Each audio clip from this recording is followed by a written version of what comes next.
welcome to the Tim pre-show, because Sean, I think, is in the bathroom. We'll be with you in like literally 12 seconds, but I wanted to say what's up, and how are you, and what's the deal with airplane food? So, did you know Jerry Seinfeld actually never did a bit about, like, what's the deal? He never did, like, what's the deal with? I can't do Jerry Seinfeld, but you get my point. He actually only ever said that in a bit making fun of other comics that say that. But for some reason, probably his voice, I'd imagine, it's stuck in the public consciousness that he was an observational comic. And so it's like, I feel bad because I think Jerry Seinfeld is actually a super, super talented comic and a super talented like, writer and stuff. But he kind of got stuck or labeled with this notion that Stefan just hurt himself on the camera that I'm watching. He got stuck with this conception that he was a fucking observational comic, and observational comedy has never been particularly good, in my opinion. I challenge you to find somebody from post 1980 that was a good observational comic. If you do, I will stand corrected. I find myself I don't claim to be an expert on comedy in general, but I think Sean, are you fucking ready? Good Lord. Oh yeah, I wanted you to finish your thought. I thought I'd let you finish your thought. There is no finish my thought in the Tim pre-show. It's whatever I was it about will to be say would just lead directly consciousness into the next thought. All right, go, Sean. Am I live? Yeah, there you go. All right. Welcome, everyone. All right. Oh, boy. Is there a single playlist on here that doesn't have too many birds? There's too many birds. Cuckoo choo. I'm keeping them. It's fine. Wait. Last we left off. Good evening, everyone. Welcome to Paradice. Welcome to our show, Advantage in Paradise. We are going to get into it pretty quickly tonight, but just as a reminder, as always, our audio, the music comes from licensed music from soundstripe.com, and our ambiance, these lovely birds, they're not from my window. They are from Sirenscape. So aggressive. Do you have a bird feeder? Like a bird Yep. feeder app? Pretty much. That's what Sirenscape is. If you're using Sirenscape, be careful with the bird sounds. They're great for a summer day, but not for sunset when you're approaching a giant citadel on a waterfall. But anyway, I will turn it over to Shannon for any social media shoutouts before we get into the recap. Let's do it. So I'm realizing that I never tweeted out the shoutouts from last week, so I'm going to do that tonight.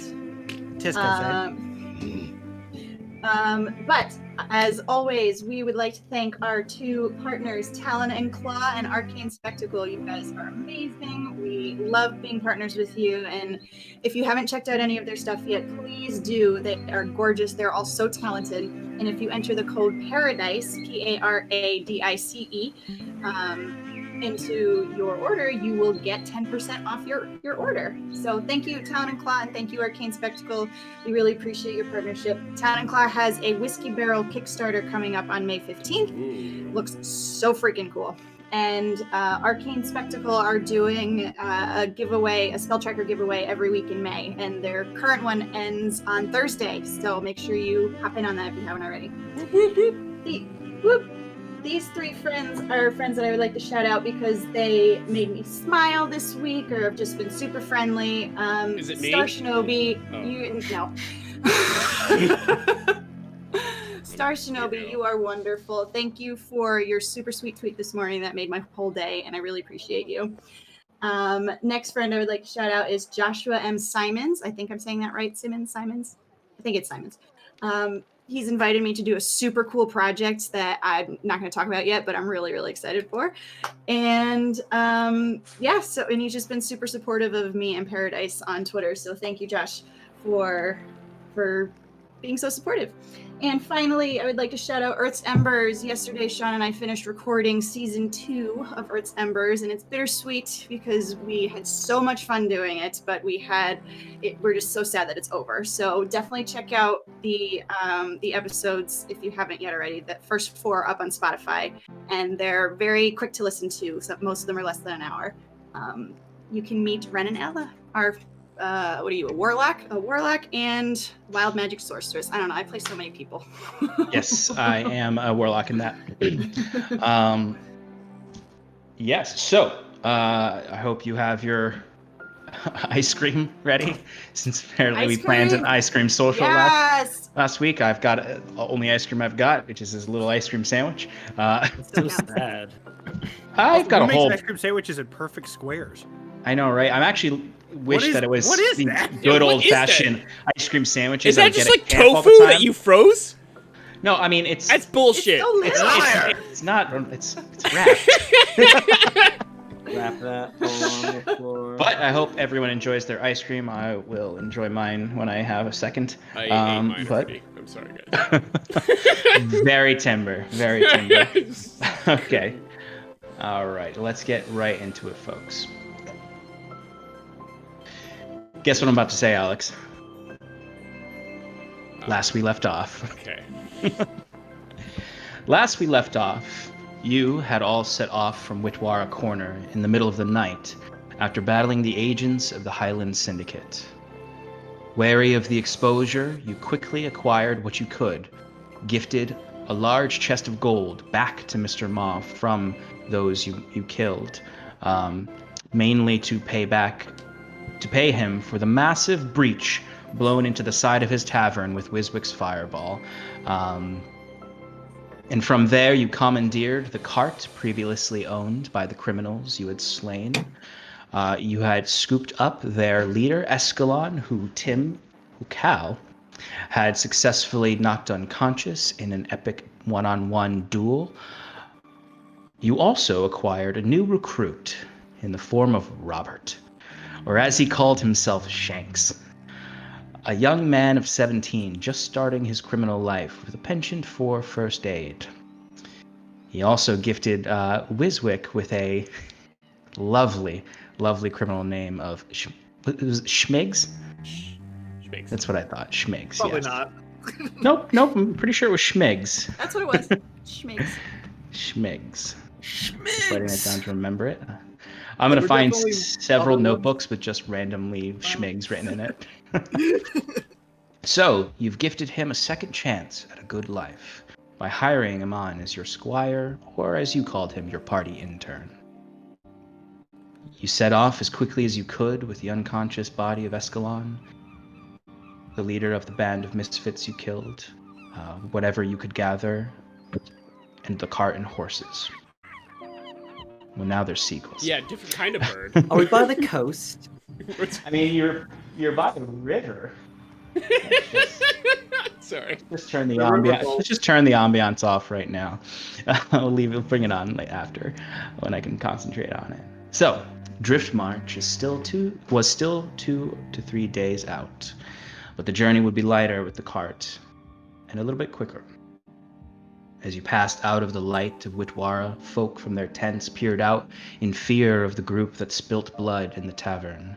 Children stumbled from tent to tent to get a look at the butchers, frightened when they caught the eye of Scarlet or chanced the glance at the wolfman in the cart. Wiswick tried to lighten the spirits of these children and the folk by setting off a fabulous show of fireworks as you left the camp city. Children chased after it while their parents chased after the children to stop them from getting close to the dangerous people leaving. You left the crossroads tensely, but soon found a place to rest once out in the wilderness deeper into the night. You chose the cover of a dark, dense forest. It provided you some concealment from the road, but it was more difficult to keep an eye on your surroundings. Sometime in the night, your watch spotted strange movements in the forest line. Timber thought he saw someone stalking in the woods. It wasn't until Kieran and Timber peered into the depths of the glade when you saw the hulking figure hiding amongst the trees, a thorn giant. Some vine blights and a strange mossy hound-like creature. Valen warned you that these woods must be claimed, that this forest must be... That is a point of exhaustion for you. It wasn't... Vanya's calling. Vanya's calling you. Valen Valen warned that these woods must be claimed, that this forest must be awakened either from a crack in the material plane or something more nefarious keeps these beasts to guard its home. With grace, you snuck to the road and avoided the onslaught of the woodland entities. You found what rest you could on the other side of the road, closer to the river, before the next day's journey. Before reaching Drift March, Escalon had woken up, and Timber and Scarlet had taken this time to interrogate him in the cart while you started journeying towards Drift March. With death or cooperation his only place to go, Escalon chose to talk. You learned of a snatcher that was recruited into the syndicate named Fletcher. A man with harsh burns across his face from a bad experience 10 years ago with a young Genasi boy. This lined up with the taking of Scarlet's brother, Reese, and was the exact information she's been looking for 10 years. You learned that Fletcher operates in Zverwold, as much of the syndicate does, often in Oranshire. You also learned the revelation of a lead after 10 years of searching exhilarated and terrified Scarlet, and it seemed that an Oxland jail was still in Escalon's future. It was during this portion of the journey that the party chose to use a sending message to reach out to the general to inquire, to let him know that you were going to be arriving later the next day. It was in this message that the general hinted that things were not quite right at Drift March, and that they needed you to be there as quickly as you could. The party pushed onward, and by sunset on the third day, you came upon the ancient fortress of Drift March. From a distance, coming down a hill towards the camp, you saw a setup along the road of several bunches of tents that must be the refugees from Maginset and the small garrison brought by General Aldrich Kinsley. They don't seem to have entered into the fortress itself, which you can see now as you hear the roaring of the rapids and the waterfalls drifting through the arched bridges of Drift March. Spanning at least 100 to 150 feet across this river is this vast bridge with a central citadel that pierces up, much like the spire you had seen in previous depictions of ancient Tressex. On either end, two small but fortified gatehouses control access to this bridge and waterfall, and barricades surround the camp of Aldrich Kinsley. Looking out upon this and taking the slow steps on your horses down this hill is where we left off.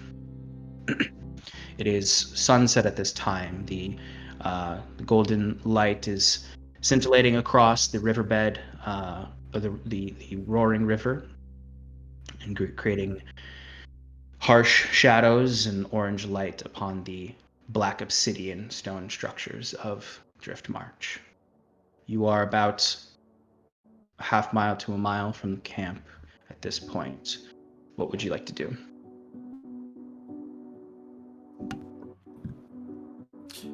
How you said the bridge is 100 to 150 feet. How high above the water is it? Good question. The bridge, so the arches of the bridge shoot up about, I'd say about a good, from what you can see from here, a good 30 to 40 feet above the water itself. Got it. The waterfall Is there- itself looks very high because the river has descended into a gorge next to where you are currently of rapids, and the waterfall is probably approaching 100 feet high. Okay. And the cliff sides come across. You have the camps themselves, and then a few small rocky paths that lead down to the lower shore of the lower river. I'm gonna take in the vista and then keep going. It is quite impressive. This is a structure that is ancient and much larger than most of the structures you've all seen before, and more complicated, and of likely lost magical architectural design. You said it was reminiscent of the spire that we had seen in all those depictions. Is it? When you say reminiscent, you mean it's architecturally similar, or it's like straight up, hey, that's the spire we've seen? No, it's architecturally similar. Okay, The same that's good. black stone it's made from reminds you of the tower's stone. Got it. The main idea you could probably get from that, I'd say Wiswick and maybe Cal might be able to surmise that its structure was probably created or built around the same time as the spire and made of similar material. All right, I'm good to just ride into camp. Yeah, no, there's nothing, I think, holding us up, so Okay. keep the horses. Can we Alright. see, like, are there lights on inside of the fortress? Like, is there any, like, people on the parapets or anything like that? Give me a perception check. I'd say you could definitely see that there are some flickers of torchlight. I'm just seeing if you see anything else. 4. There are flickers of torchlight. You can see the structure, the fortress itself. It doesn't look like just a stone castle tower, or it's ornate. It almost looks like the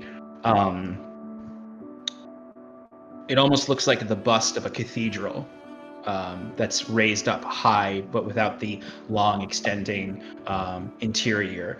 It's not. Are these But- is it buttressed? There is a small. It's like I'd say it's There's a an ass. squatter. There's an ass. Yeah, no, it's buttressed. It's asterisked. It's a squatter cathedral-like design.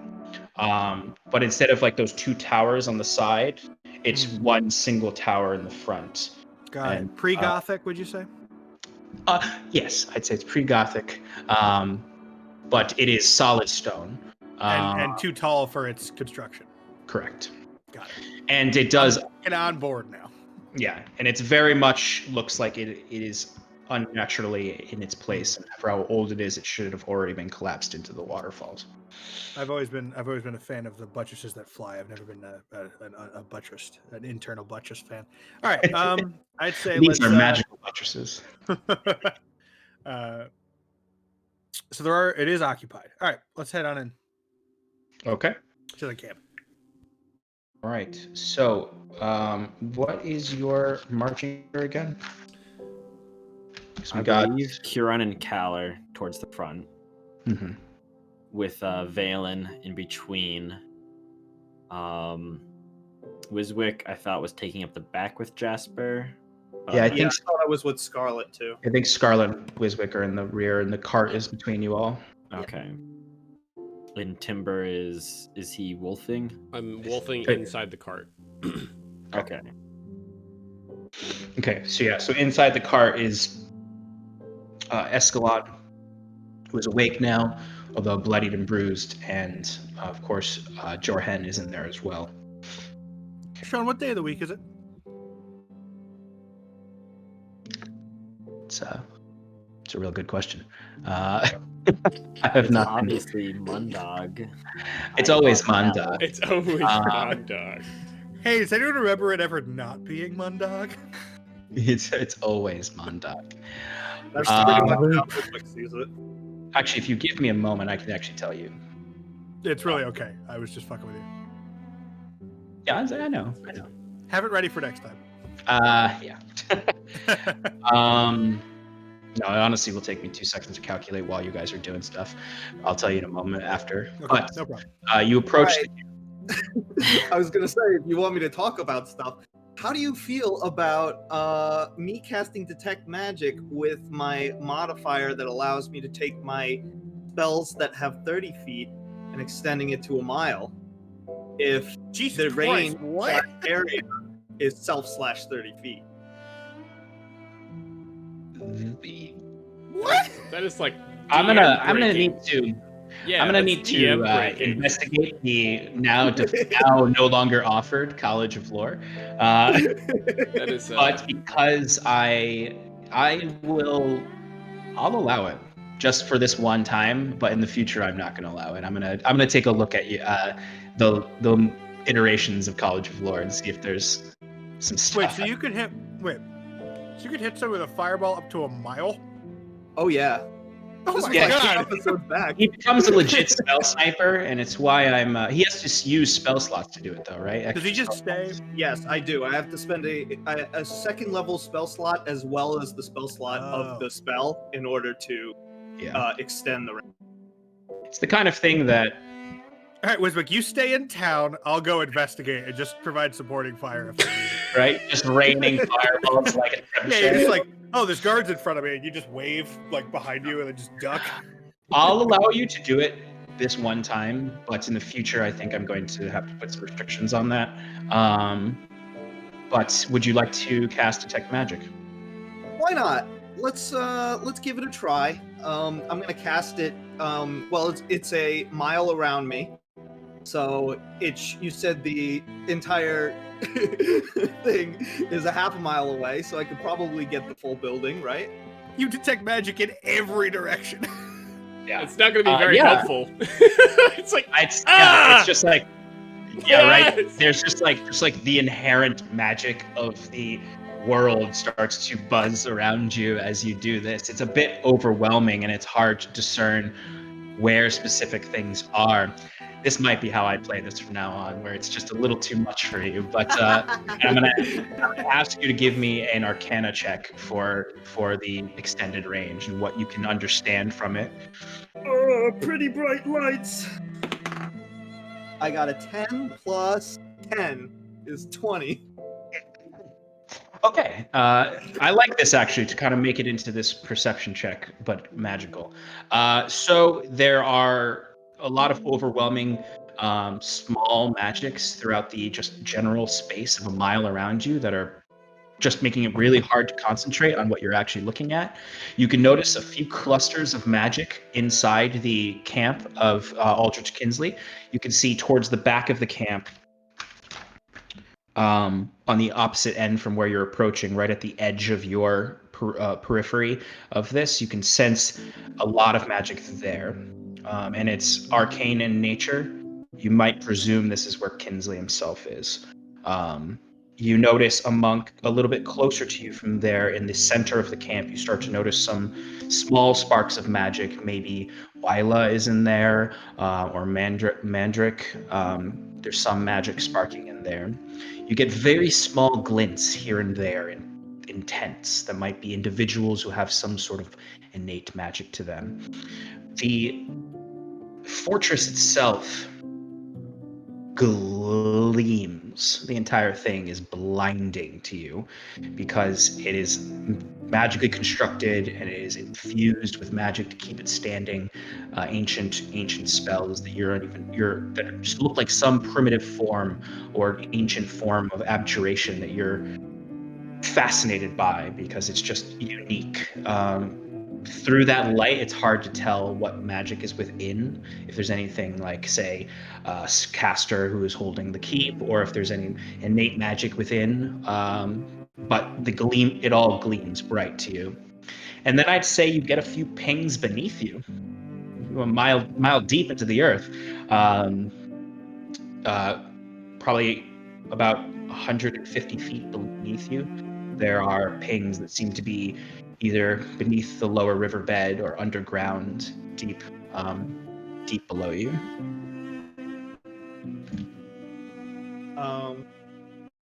Well, guys, I just tried something. I don't know if you noticed, but gave me a bit of a headache. I'm a little overwhelmed with information. Anyway, Scarlet, I think we should probably go to the general first, right? There's a lot of stuff I want to check out, but I think he's over there. And I point in the direction of where you inferred that he would be. Yes, The larger magic circle camp. Sorry. No, you're fine. gotta get this over with. We're Okay. at the back, right? So. Yeah, you That guys, way. you two are at the back. So you are approaching the camps at this point, and as you descend down the hill towards them, you can see there's wilderness to the left. There seems to be a maybe 150, 200 foot kind of gap between the edge of the cliff where the fortress begins and the forest line. Likely something that was cleared consistently by those who occupy the fortress. You can see young, like corner of my eye, I always see Stefan. But you can see there's young trees throughout. Like the maintenance of this forest line has not been maintained in a long time. As you're approaching, you can see torchlights being lit by guards. You can see a much heavier patrol than you've seen in other places, as you can see actual Oxland soldiers here that have a mixture of simple leather armor to a few of them that have half plate armor to once in a while you might notice someone in near full plate armor. You can see several small smokestacks rising from the tents, but you start to hear the bustle of the folk. The entire town pretty much has been relocated to here. You approach with your cart slowly at the front of the enclosure, the refugee camp, where you can see there have been some roughly hewn stakes and barricades that have been put up around. You can see some soldiers still working and making barricades and setting them up all along the perimeter. And as you approach, there are 2 guards at the opening where you can see, or there are 4 guards actually. There's 2 behind a barricade and 2 in front of one that is slightly forward from the main line of spiked barricades. When you say barricades, are we talking like little hedgehoggy boys? Or are we talking like they're building a full-on palisade? No. Hedgehoggy boys. Okay. Like Mantles? Mantlets? Mantles?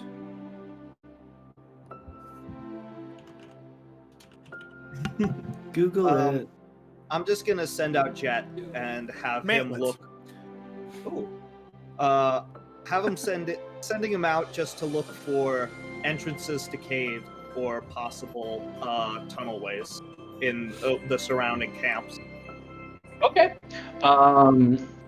So you sent him up. Why don't you give me an investigation check for Jet? As you approach, one of the guards steps forward and just shouts out, "Halt there!" 16. Because I think Kieran and I are in front. Yeah, you two are.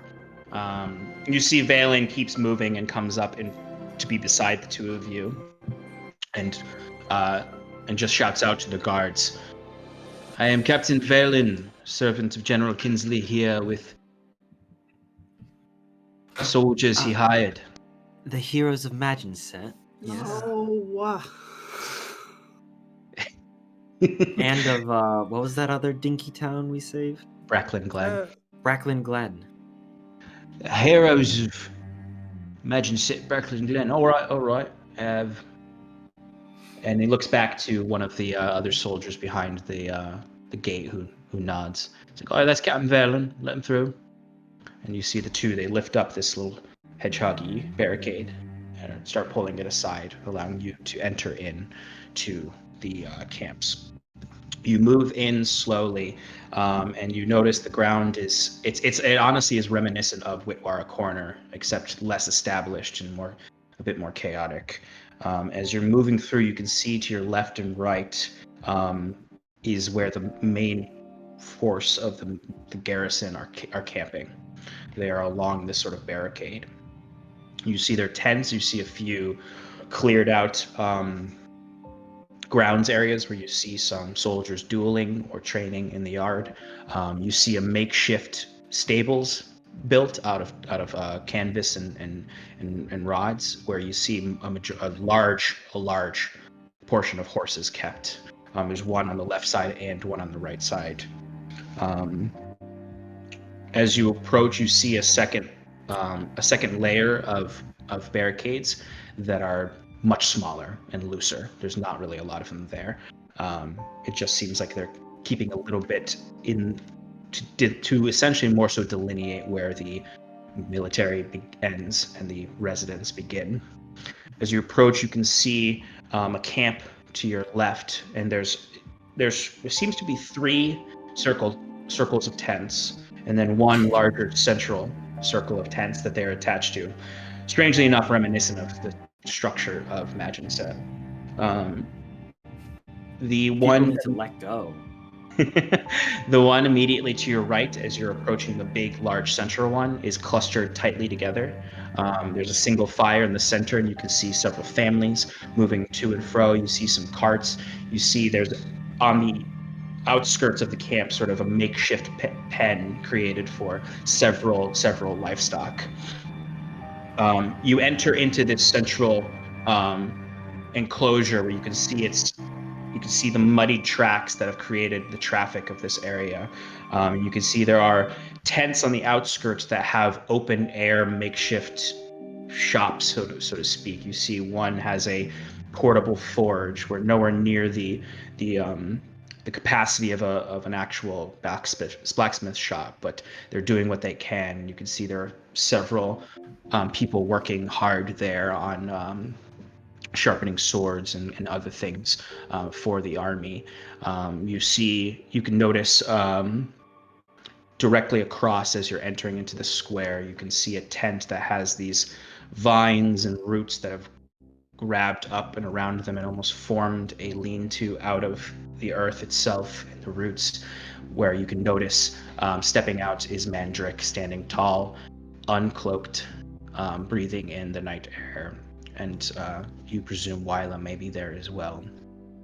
You see this section has a small hill that leads down towards the banks of the river itself, the upper river.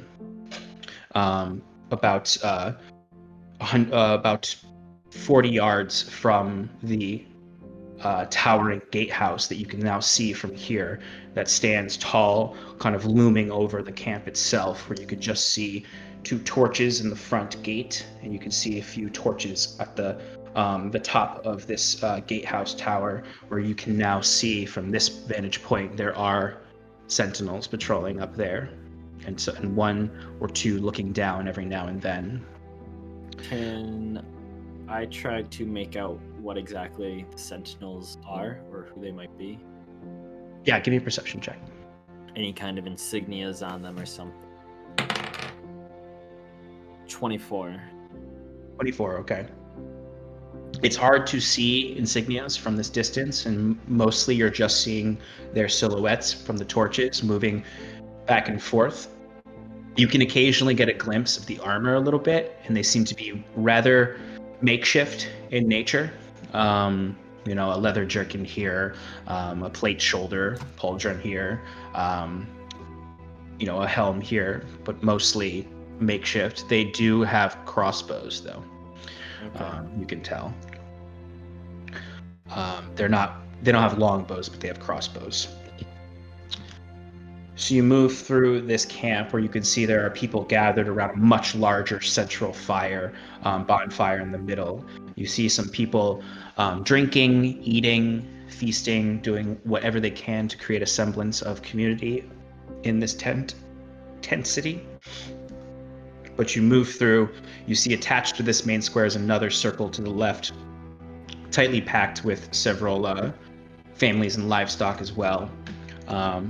Which then brings you ultimately to another barricaded area that extends out, where you see 2 smaller military camps that seem to be protecting the northwestern road of this area, and a circle made that has a large tent in the back, and then 2 tents flanking that tent, with some carts, a central bonfire, a few of these sapling trees, and then you see the muddy road continues up upriver from where you are currently. But you can see this section is heavily guarded right now. You see 2 guards at the entrance of the barricade that are full half plate with shields and spears. You see behind them these very small, but enough to give them some height, makeshift lifts where you see archers standing at the top. They're like half towers, essentially, half wooden towers, made very abrupt, very quickly. And they're just keeping an eye out. You see them mostly are looking towards they're very distracted by the looming gatehouse. And you can see these soldiers are constantly looking up there nervously. But as you approach, they see Valen, and you see them step aside as you enter into and kind of bring your horses around hotel style into the circle of this part of the camp. As you see the large tent set up that has what you presume is where, which you would know because your detect magic would still be kind of coming to its close at this point, and you would see that is where General Kinsley is. You can actually see Captain Amara out front, standing with 2 guards, just keeping an eye out. As she sees Valen, you see him immediately come off his horse and go walking directly towards her, and they embrace in a soldier's handshake, and then come in for a tight embrace as they hold each other at the arms. Aragorn reuniting with Legolas at Helm's Deep moment, as you see them whispering a few words to each other. Sean, what was that? Sorry, what was that reference? Yeah, I don't. You know that moment. They in meet what? each other. Yeah, Yeah, what is that from? Yeah, Legolas. Star Wars. I'd never heard that name before. That's okay, it's from Harry Potter. And God, yeah. and The one with Captain Aragorn. Kirk, right? Yeah, when Aragorn returns to Gandalf or Dumbledore and says, "I've found the golden snitch." I've got a golden ticket. And then his Yeah, grandfather yeah, gets yeah. out. Yeah, okay. Oh yeah. And his grandfather can suddenly walk. Yeah. They Are leave you the like, other what? So three in the you can't walk. bed. You're just a lazy piece of shit. All right, whatever. Yeah. And then they all go into the cupboard. Your father makes like a hay penny a week or whatever. All right, there we go. Anyway, you see them embrace in a way, and they're talking for a moment before turning to you. Is there anything you'd like to do out here before you enter into Kinsley's tent? I dismount and hand my reins to Robert. You see, he rushes out of the cart. Well, actually, no. I think he'd have his own horse because you guys acquired more horses, I think. Or nope, he wouldn't. They're just. He's driving the cart. That's right. I don't like stand there like an entitled nobleman. Like I walk my horse over to him and hand my reins or whatever. Okay. Like I'm not. Yeah. All right. Just making sure. And then I walk up. You kind of have to clarify that. Fair enough. And then I walk up behind Valen, but stay at a respectful distance while these 2 clearly friends are reuniting. Mm-hmm. Yeah. So you see Robert quickly pulls the horses back on the cart, steps down, takes your horse, kind of looks expectantly to the rest of you. Hope I'll take your horses too. As you all dismount, I presume. Is there anything specific you'd want to do before? Anything with Escalon, or are you just leaving him in the cart? Yeah, I think Wiswick would stick his head in the cart. Be like, Hey, Timber, we made it. Probably want to take this guy out now. As long as he's tied up, leave him there. Sorry. I mean, don't you want to show him off to the guards? Like, I'd rather just have him the guard. communicate. I'd rather not show him to the general. Everyone, hey, just hang on. We'll get the general. See what the general wants us to do if he has some kind of. All right, if he sneaks out, it's no skin off my back. Robert, don't let him sneak out. Somebody hit him in the head. Seems right. is he already unconscious? No, Escalon's just sitting there looking at you all like. All right, I walk over and give him a quick rabbit punch to the. Timber's next to him. Timber's not moved. We're in the middle of a camp. He's not going to go anywhere. Yeah. I was mainly seeing if you wanted him to, if you were leaving him behind or bringing him with you. I just want to leave him behind. Yeah. Okay. Sure. Robert is watching him. He's standing at the back of the cart. And there's also an entire military around you. So you see Robert just sort of like, he looks nervous because as of 72 hours ago, he was a criminal.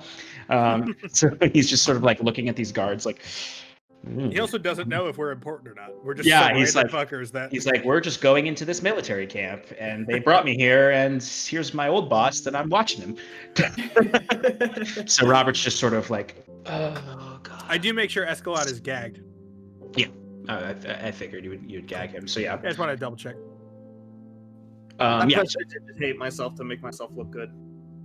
Clean off the mud of the journey. Wiswick's looking good, though he smells a little bit stale. The rest of you look a little stale as well, but you've been journeying for a while, so it's understandable. So, as you enter into his tent, you can see as you enter there are some candle and torchlight inside illuminating the room. It's fairly simple, even for a general's larger camp. You can see there are several furs laid out on the ground. You can see there on the left side there are several chests and other belongings of Kinsley. On the right side, a bed, a simple cot. Even with his rank, he still sleeps like a soldier. And then in the back, this is probably his one sign of kind of opulent position, in that there is a large, well-made table that he has his papers strewn across, text, other lanterns, and sort of a battle mat almost laid out where there's been simple drawings of Drift March, and he's just sort of looking at it at this point and studying it. And occasionally he steps off to the side where there's another opening to the tent that looks out to the river and to the fortress, and has his own yard off to the side, so to speak, his private kind of green area where he steps out. You can see his horse out there. But as you step in, he has he doesn't have any extra guards in there. You just see Amara step in ahead of you, and Valen walks actually with you as you go in. And the general just turns or looks up, and you can see he's not wearing his armor. He doesn't look opulent at all. He's still quite injured from his encounter in Magin's Set. You can see he's got this long tunic on that is unbound and flowing over his leather pants and boots. As you can see, he's actually leaning on a walking stick. And you see he's a bit unshaved. About a week's worth of stubble has grown. He's a bit unkempt looking, like he's been not sleeping well. As he sort of looks up, leaning on this staff, this walking stick, just, you finally arrived. I was worried that you might not make it until I heard your message. Come in. Amara, please, pour everyone something to drink. What would you like? I've got water, wine, meat, ale. It's all amongst the trunks over there. Thank you, General. Water is fine for me. Wiswick pulls out his own flask and just holds it up. He smirks at Wiswick. Yes. The rest of you, water, wine? Water's fine, thank you, General. Nothing for me, thank you. All right. So, what have you to report from the southern roads? Ooh, where to get started? Well, sir, the last when last we met, I was but a loader. Sorry. When last we met, you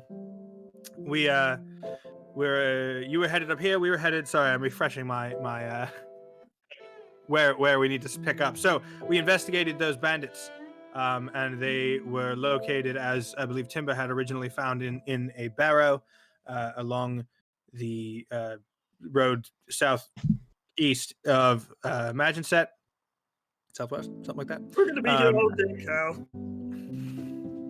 Well, does he want to report, or do you want me to just? I could sum it up. To sum up? No. Please continue. Okay. In the barrow, we discovered that the bandits seem to be working directly with the cult, that man, or a cult of some nature, the man in the yellow cloak that we had reported initially from where we found Mandrick.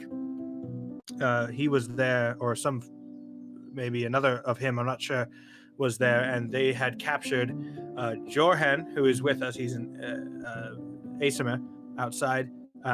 He was being, to my eyes, and magic wielders, please speak up if I'm wrong, but to my eyes, he seemed like he was being converted or corrupted into something similar to the yellow cloak smoke monster. And there was a version of the stuff, or maybe they were taking his power away. Perhaps he was being sacrificed. It's kind of hard to say. Some ritual involving another pallid mask, like the one we had found with the Archdruid. Even though it's been like 3 weeks, I think. How long has it been? Wow, it's been several moons ago. At least 2 weeks. Wow, so not a while. Okay. No, actually, 3 weeks. After that, we cleared out them and defeated the head of that. We were able to move back through Magensett up through to Bracklin Glen. There we defeated a Hydra, but that was not critical, I think, to the rest of our what you need from us. So there's a dead Hydra, so that's good for everyone, I suppose. And then we headed up through to Witwara Corner, only 2 days ago now. And there we found this, I suppose gang is the correct term, right? Headed by a Mr. Escalon, who is captured in the cart that we rode in on. And he apparently is a member of, I'm not sure if this gang has a name, but they're kidnappers and extortionists, and they report, it seems like, to somebody in the Highland Syndicate or the Butchers. I'm not quite sure how those relationships shake out personally. My friends here can more specify. I'm just trying to keep things concise for you. That brings us more or less up to here. There was a wyvern at one point that's also dealt with. Yes, Pretty much it. the field can be dangerous at times, especially with the lack of soldiers in Tressex at this time. That is quite a lot. I'm sure Velen will give me deeper details when he reports to me. Now, you say that you've brought me a criminal, a servant of the Syndicate. That might prove useful. If you wish to deposit him, you can bring him to one of my guards, and we will happily take responsibility for his care. Well, normally I would say yes, sir, right away. I do believe that some of the information he carries is critical to some of my friends here, so we at least would like to share that information with you. Certainly. I'd be happy to discuss some of that critical information, but first, my foremost question is, where is the Pallid Mask? Scarlet. Do I have the pieces still? Whoever, yeah, you took them. You should. I did. Yeah. I remember because Kieran was like, oh, I want those, and then she took them, and I was like, fuck. All right. So I will uncross my arms and reach into my bag and pull out the 2 pieces and hand it to him without saying anything. he'll take them and he'll notice you handling them, and as he nods, he says, oh, it seems the magic has left these. Am I correct in surmising that? So in that sense, the danger has left them? It does appear so. Yes, General. Have any of you taken the time, and he's holding them, and it is split in 2 pieces. Have any of you taken the time to examine this artifact deeper since you've acquired it? No, Scarlet has been holding on to it. They wouldn't let me near it. Kieran says as if that Good says enough, reason. like she had it, like, fuck do you want me to do?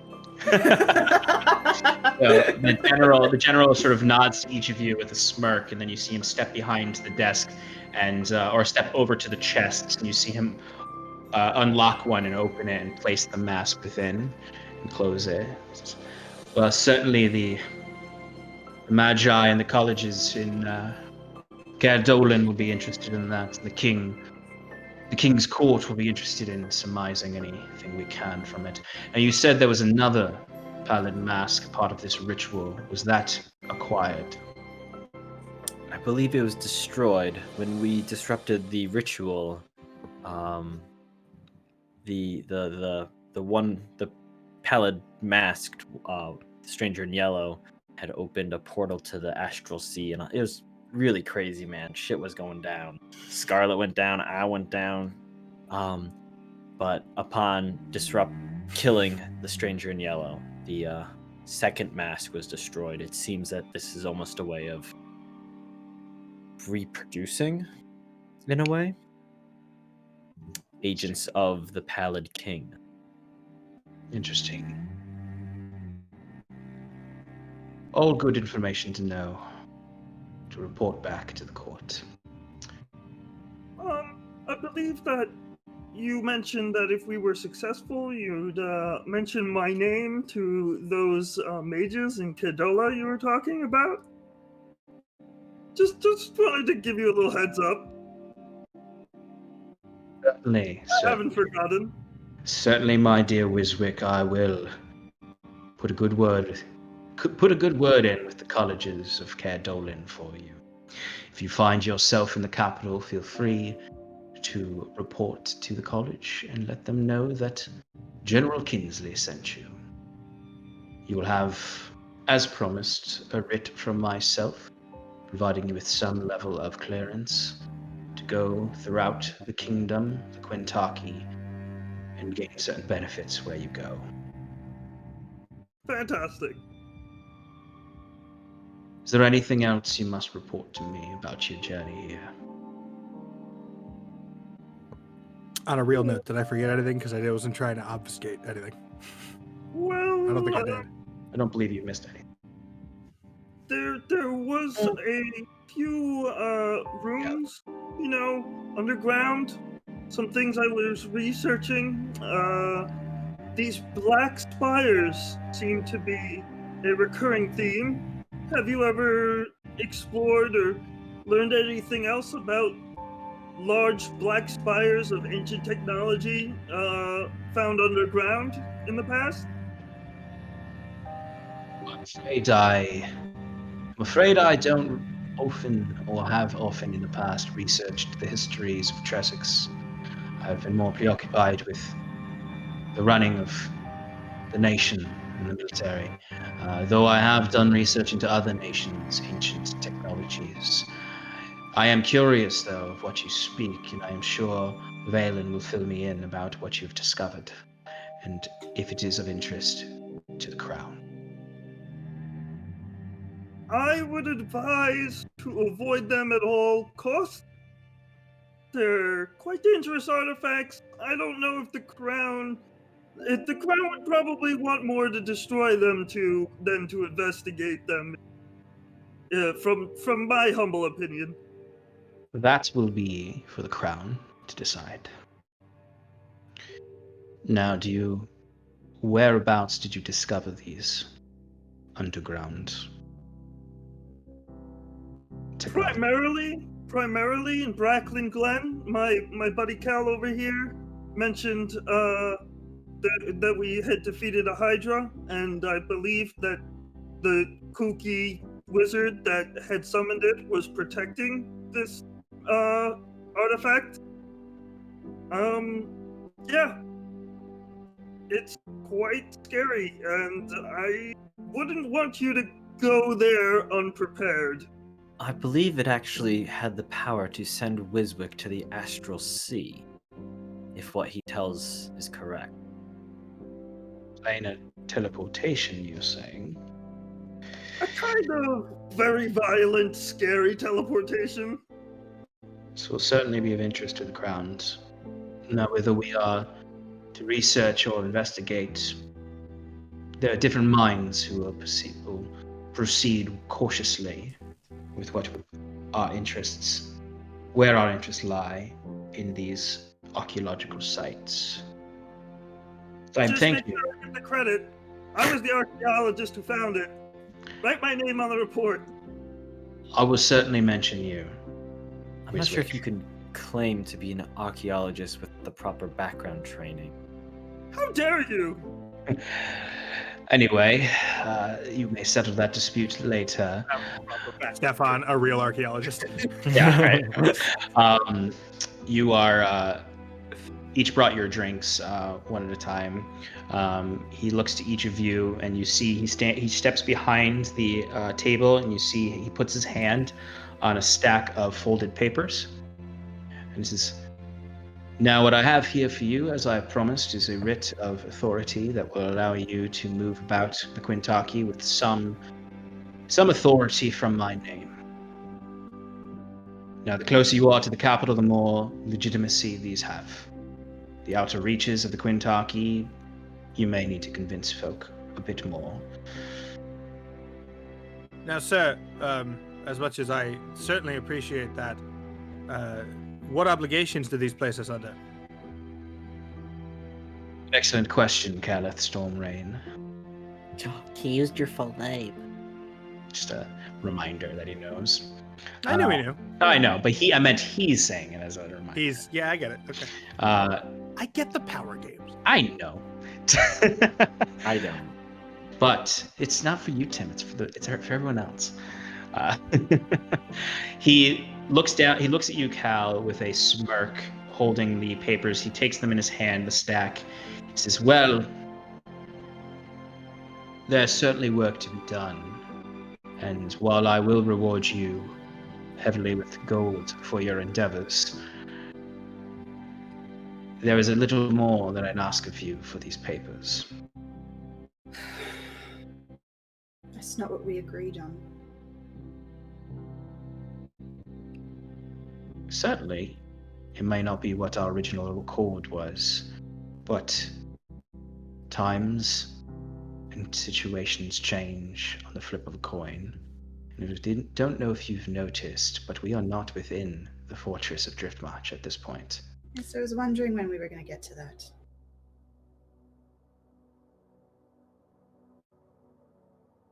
There is a concept, Miss Cerulean, of leverage.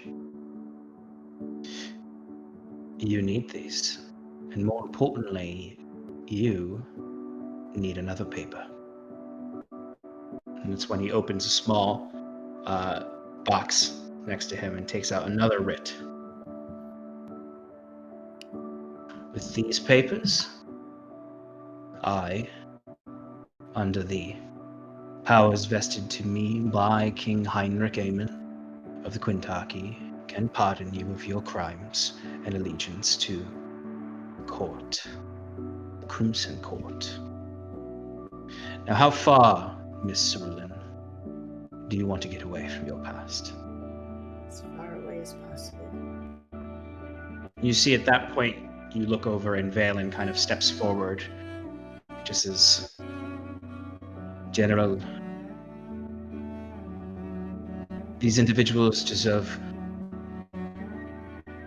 all that you can provide for them. I impeach you. Implore. Thank you. I immediately was like, I said that wrong. I impeach you. I am the general. Look at me. He says, I implore you to give to them what they need. Spare them of another mission if they choose, but give to them what they need. You see the general looks to Valen, sort of, I'd say Huron, with his perceptions, can notice he's a bit mad at this insubordination for the most part. He says, and he puts the pardon away, and he says, well, as I've promised, Valen, under your good word, my old friend, I will meet my side of the arrangement, and I will give to them their writs of authority. But if you want your pardon, Miss Cerulean, there is one more job for you. The pardon was not part of our original accord. I said we would speak about it upon your return.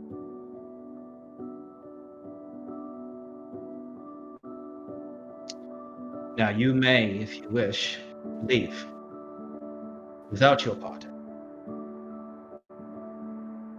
I will deny having ever... thank you, chat. Yes, I did combine implore and beseech. That's what it was. Now, if you leave, I will not pursue you for your crimes. But I will neither protect you from the law and the King's justice. The choice is yours. If you need time to think about it, you have tonight. I look at Scarlet to see if I think she's gonna respond. No, she's Okay. She's, I didn't think so. she's pissed, but she is eyeing where he put that part in. So, General, thank you for giving us some time to think about it, but what is the job? I suppose you've proven yourselves capable, and I should give you the option of knowing what is ahead of you if you need to make such a decision. Well, I do not know if you've noticed, but the keep is under the control of someone else. Yes, I noticed a magical defense of sorts. Are you aware of that? Well, of course, the Fortress of Driftmarch is very old and made of deep magics that keep it standing amongst this passing. Now, this is the safest and quickest passage into Zerwold from Tresix. There is another passage some miles upriver, more dangerous. There's a light rapids and ford that you can get across. Now, what I need you to do is get across quietly and stop the supply line that seems to be feeding this fortress. Who exactly is it inside the fortress? I noticed they were wearing makeshift armors. They didn't look like a proper military force. From my understanding, there are a minority of Zvarls who are dissatisfied with their lot in the Quintaki that have seized the fortress from the small garrison that nominally holds it for the Tressian people. Now, their allegiance or their ties to Queen Zalvig is unknown, since no one seemed capable of getting word from Queen Zalvig. Care went. My plan is to take this fortress with no bloodshed. For it would cost many of our men and women, because it is one of the most secure fortresses in the area. But I also would rather not spill more Zvel blood for them to take back and tell other who are interested in insurrection. If we can stop whatever supplies are coming to the fortress and show them that, then I believe that we can take the fortress without force. Speak with the Zvarls, see what their interests and demands are, and move forth from there. Now, if you're able to do this, then I will grant you your pardon, as well as additional reward to what I will be giving you currently. And I'm sorry, General, have you tried to parley with them yet? We attempted to speak with them, and we will be attempting again tomorrow morning before sending, hopefully, you on your mission. We are going to hope to implore to their reason and to what is likely truly plaguing their country, which you seem to have become familiar with on your own, which is the rampant criminality, organization of crime, and general manipulation of the people of Zvarwold for the sake of a few criminals' coffers. Tell me, General. I see that you've been planning for quite a while now. I noticed your research over there. Do you mind if I take a look at your plans for the area? I would like to see if I could think of a tactical solution to your problem. It's quite the request, Wiswick. Give me a persuasion check. 8. I didn't know you had a military mind or a mind for development. I think I will keep my notes to myself for now. Well, that's fine. Is there anybody else I could ask around who might be able to help me get a map of the area? That is up to you, my friend. I am not in the interest of finding out who is the best practice cartographer of these villages. I just figured you might know somebody. That's okay. I'd say you may have a hard time amongst this lot. Try it. Now, do you have any other questions or concerns before I let you think upon your choices? So in loose terms, it's disrupt the supply lines, starve them out to make them a softer negotiable target. Correct. That seems like quite a commitment. So fundamentally, understood. General, may I have a word in private? Certainly, Miss Scarlet. You may. Once your compatriots leave us. But before you go, I figured I would reward you for your heroism. And he nods to Amara, who steps over to the side and pulls from his trunks several small chests, and he hands one to each of you, each one containing, what should I say?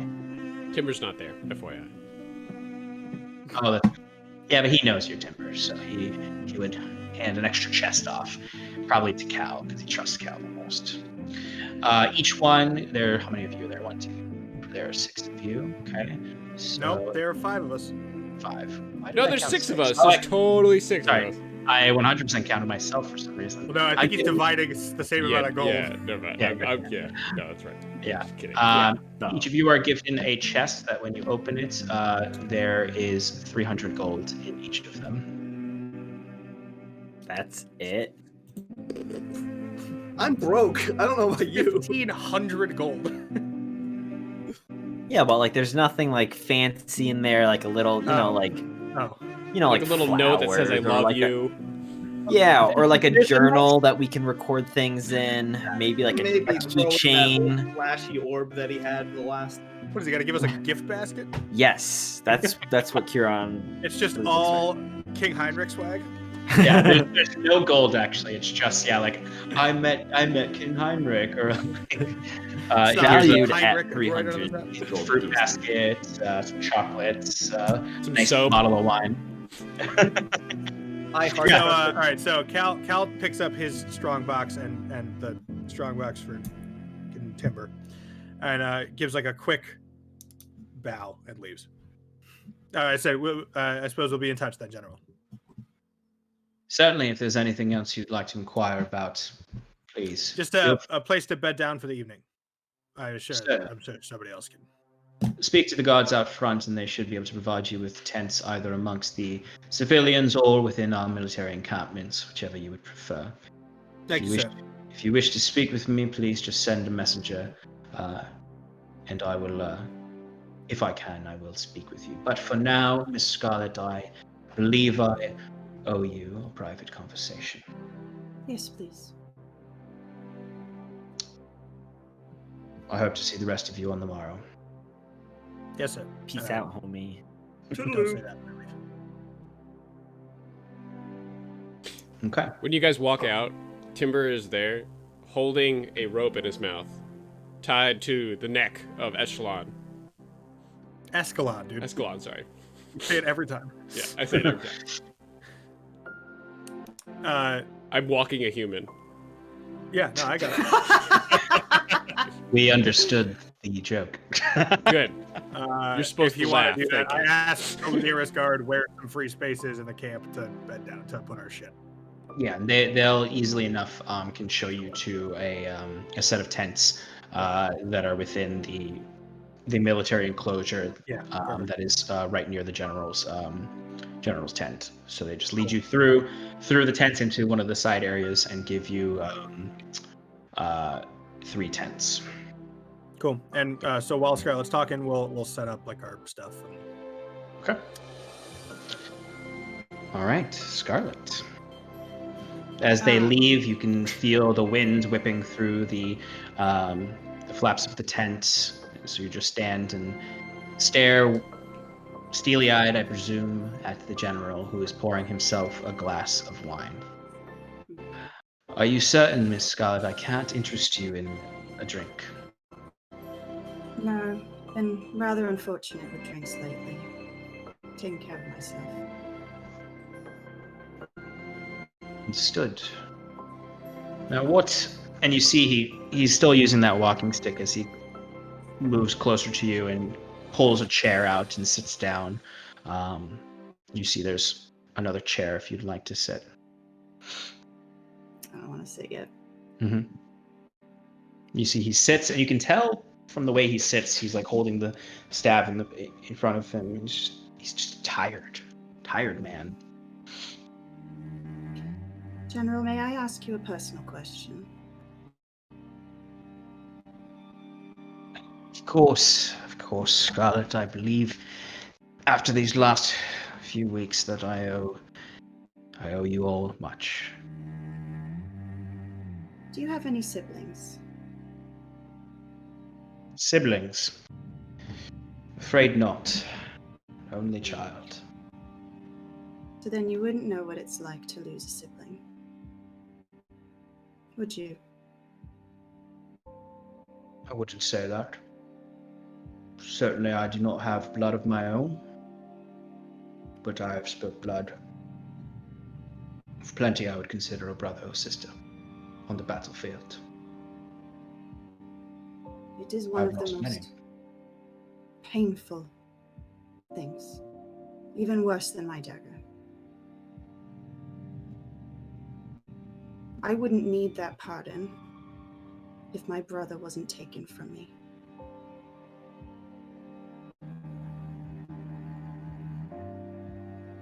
Now, something that Cal did not mention is that we learned a little bit more information about Sverwold and the people operating there. Is that so? It is, and it may prove very useful. What sort of information is this? If you want me to share, you're going to need to give me that pardon. From what I can understand from what you've said, I don't see why I should do that. This would be easier if you had a sibling, but think about the people who are like brothers and sisters to you. Would you die for them? Well, certainly, Scarlet. I've nearly died for them many times. many wars and many battles in my long life. Thankfully, the Everflame has not taken me, but I would gladly extinguish my flame for many of my soldiers. And that is exactly what I would do for my brother. Things would be easier if I had that pardon.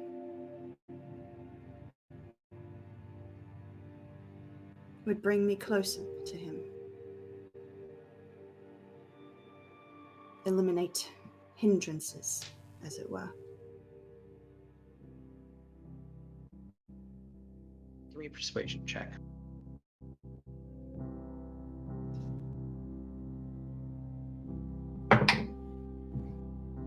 21.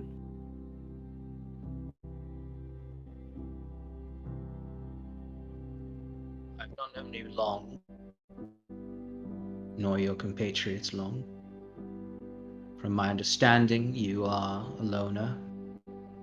Criminal has fled a life of organization and crime in search of family.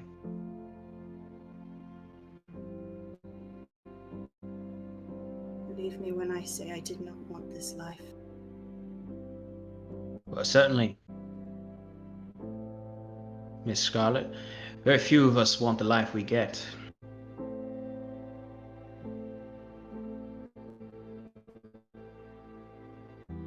As you said, many die, many are lost.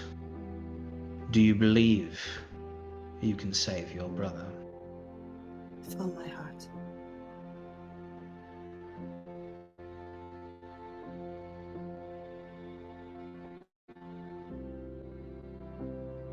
And what would you do if you found him? What would you do with a new life, a pardon?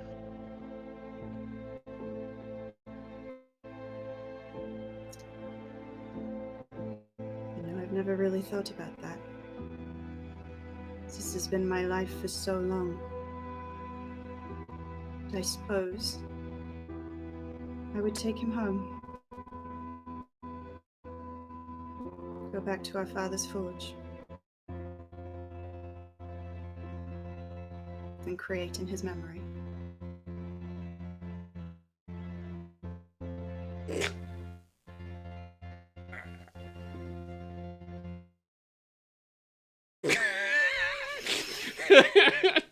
It's all good. The music paused there. So as you say these things to the general, he maintains eye contact with you and he smirks. And you can't quite tell if he's taken aback by what you're saying, if he's having an emotional response to it. But the candlelight glints across as he smiles. He seems somewhat more alive than he has since you walked in here. You see he sort of stands up for a moment and shakes off some of the stiffness. He looks, it sounds like a simple life. Much more simple than the one I've got. If I meant to understand, you are from Cindermire. Yes. Correct. Well, he steps behind and he goes to the box.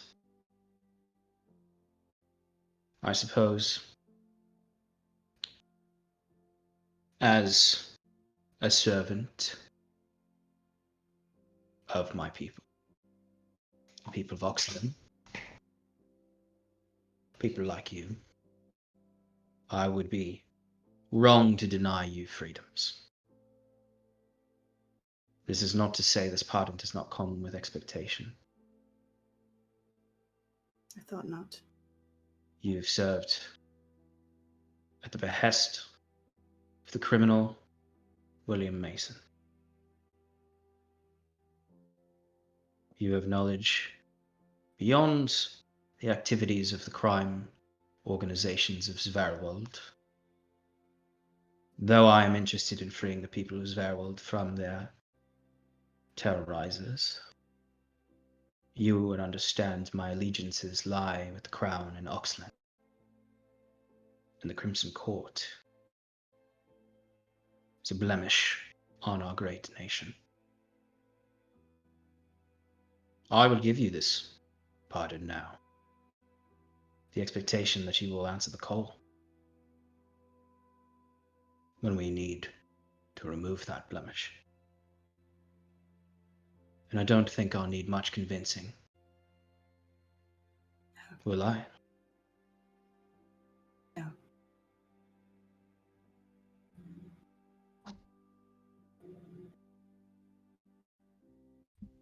Now, if I do this for you,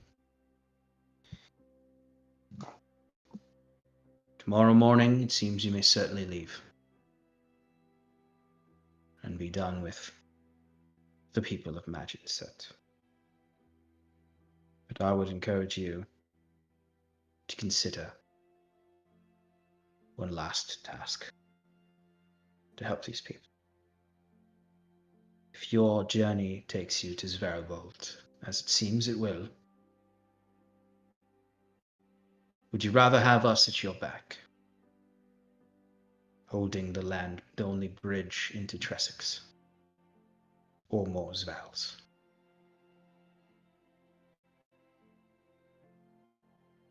Albeit, I presume good folk who just want freedom.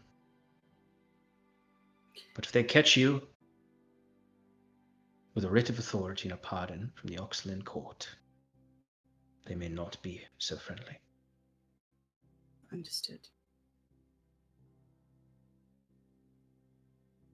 It happens, just so happens that our journey is taking us to Sverwold. So I don't see why we can't lend a hand in the meantime. I think that would be wise. You see, he steps over and he opens the box. With a smile, he lifts out the scroll, holding it between two fingers like this. With a big smile on his face, he says, Scarlet, I want you to be free.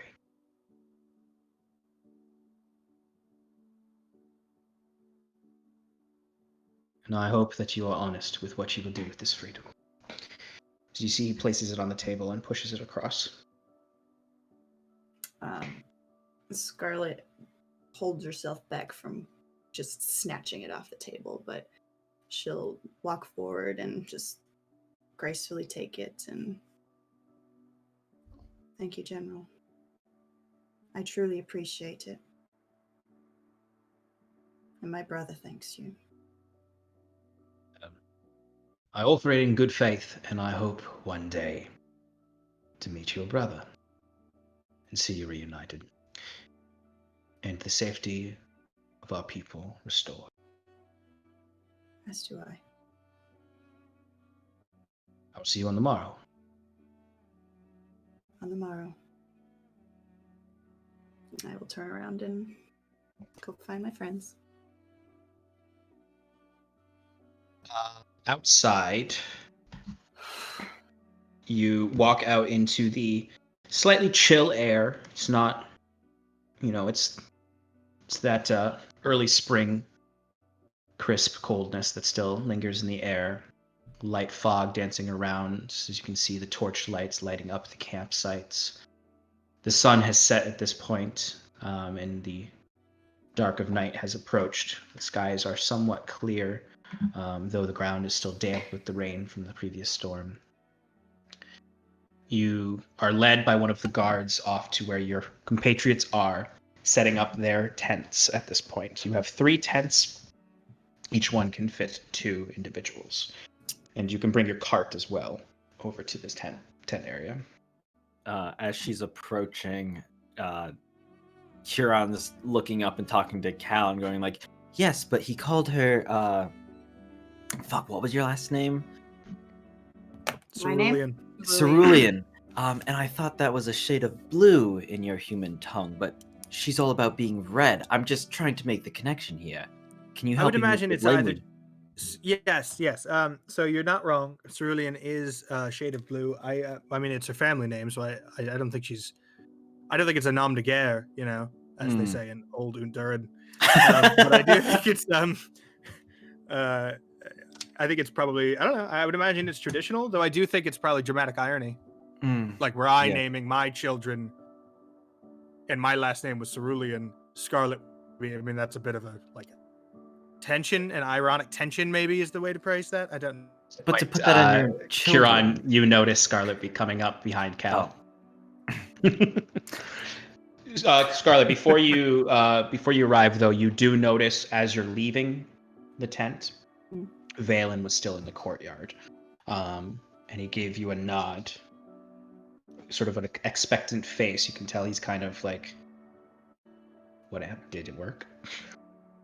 And I'll give him a small nod.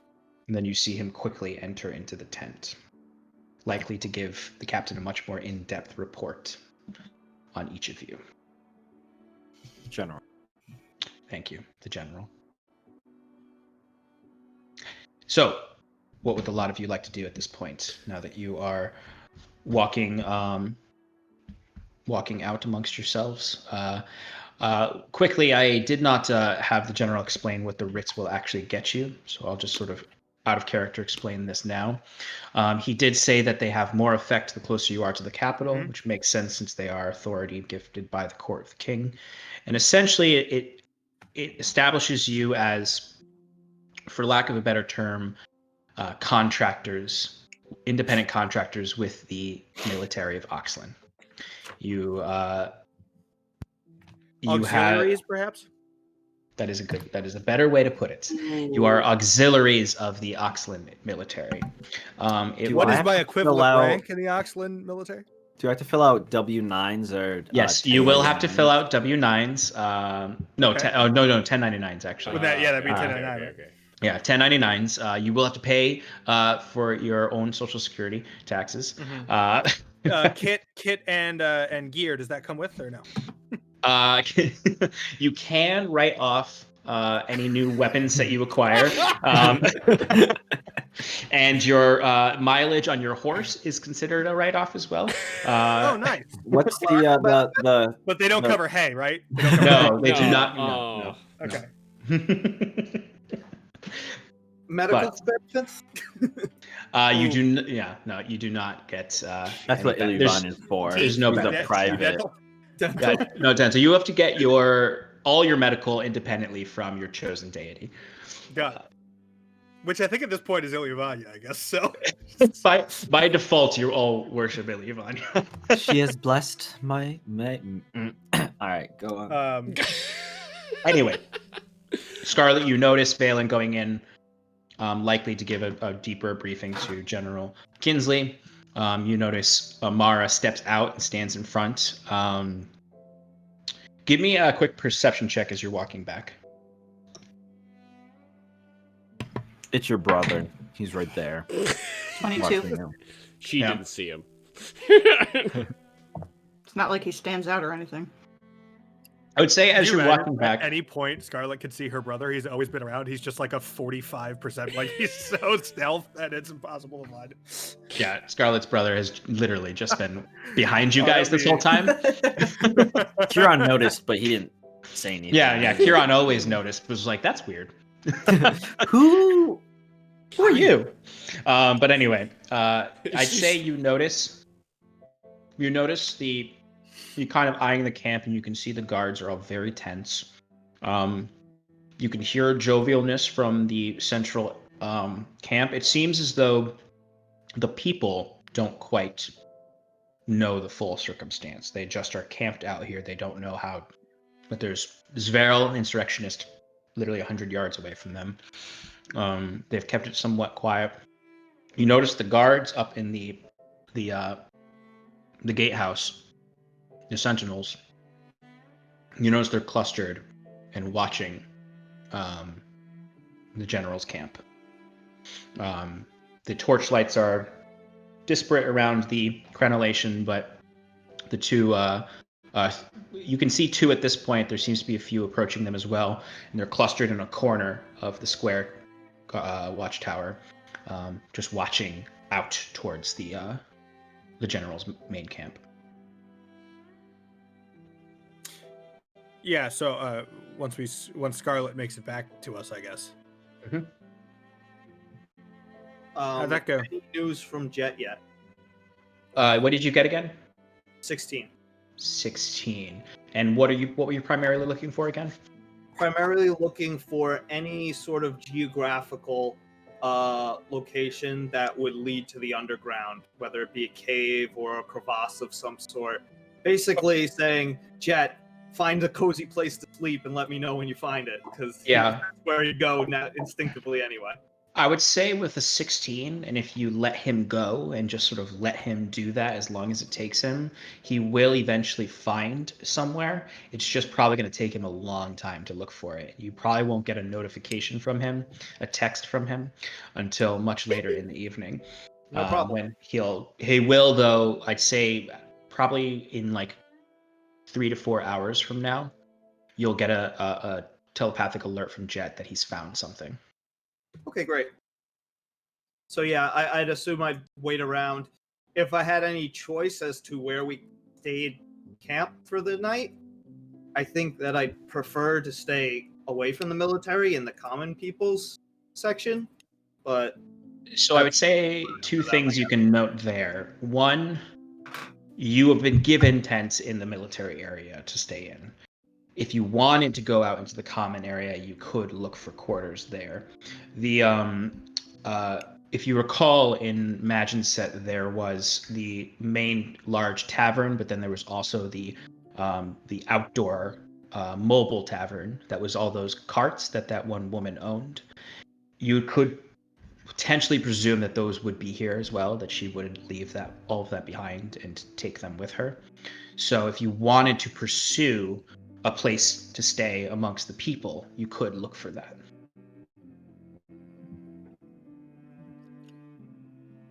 Hey guys, well, I mean, Scarlet's doing something. Do you guys want to go into town and say hi to people, or just wait for her?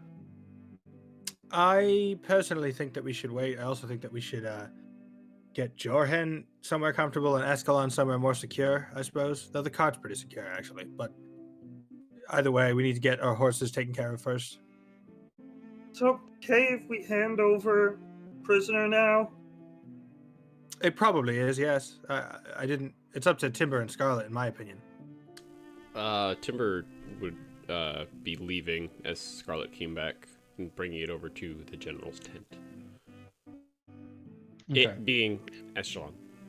Yeah. Did I get it right? Did I get it right? Escalon. Did I get it right? No, you didn't. Damn it! You didn't. Escalon. S, no H. Damn It's it! just the H. You keep throwing the H in there. Escalon. Escalon. So Timber, you're going to be bringing Escalon to the general? Yep. Okay. Am I gonna pass them on my way back? Yes, you would. Ah, It'd be you'd cross paths right as you enter the structure or the main perimeter of this camp that your friends are in. where are you going? Woof. Well, Oh, you're a wolf right now. I forgot. Would you like me to go with you? No? Alex shakes his Alright. head. All right. I'll let the others know. And I'll go. So Timber, you enter into that main tent area where the large general's tent is. The guards don't quite know what to make of you as you're approaching, walking a human. They've heard of you before, and you can even hear them being like, "Oh, I think that's him. I think that's the man, the wolf man." As you see Amara sighs and sort of pats one of them heartily on the back and steps forward and looks down at you and says, "Is this the prisoner?" Timber nods his head and then like a dog giving the tennis ball to their owner, just drops the the rope in front of him or her. Sorry. She kneels down and picks it up, and as she's kneeling down, taking a knee, she'll give you a nice scratch behind the ear. Just, you are good boy. And takes him and says, and turns to you and says, "Is there anything we should know, or that you want to speak with the general about?" Timber's gonna walk past her into the general's tent. Okay. And she'll be like, "I guess that is a yes."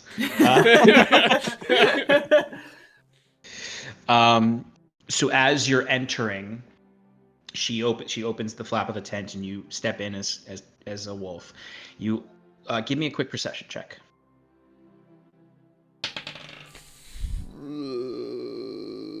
Ooh, that's low. It's a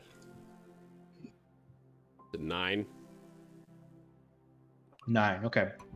All right. So you don't hear much of what they were saying before you walked in, but the last thing you hear is just Valen saying, "Despite their propensity for violence, they seem to be good people." And then the general looks past him to you. The general's leaning on his walking stick. And you see Valen turns around, arms behind his back, and looks and just says, Timber. I did not expect to see you tonight. As I walk towards them, I'm going to be beginning shifting into hybrid. Mm-hmm. Hello, General. I got a quick update from Vizik. I just wanted to determine how accurate it actually was. I did assume it's somewhat, from what you've said, you've given us this writ, and as we've discussed beforehand, I just want to inquire if you've gathered any more information of what we've discussed.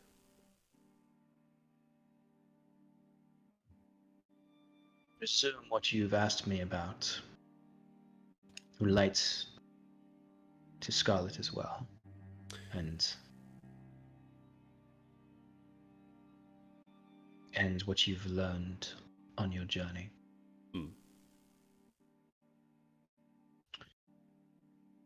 Okay. Just wondering. I will make this quick. This mission you want us to do, how long will it take? I suppose it depends on the Zverals. What I would require of you to help alleviate the commitment, as it were. If you can stop the supply, alert me that you have stopped the supply now that I know that you can communicate with me from afar. I will send my men and women to secure the supply cart. And from there you can go on your way.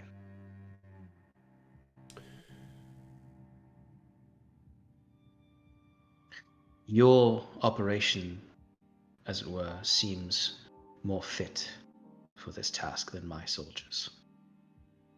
Understood, but we, at least I do, have other obligations. My understanding from Scarlet is your obligations are in Zverbold. These supply lines come from Zverbold.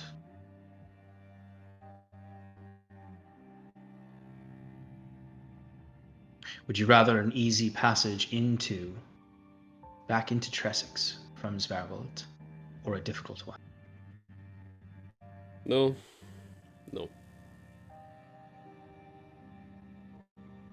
I will certainly understand if this is the end of our current arrangements. The Crown may call on you again in the future. I understand. And I would expect that, given the deals we made. Understood, General. Timber, I'll be on before my you way. go. Before you go. If I remember correctly, you fare from the outer settlements. Those that settled close to the ruination. Yes.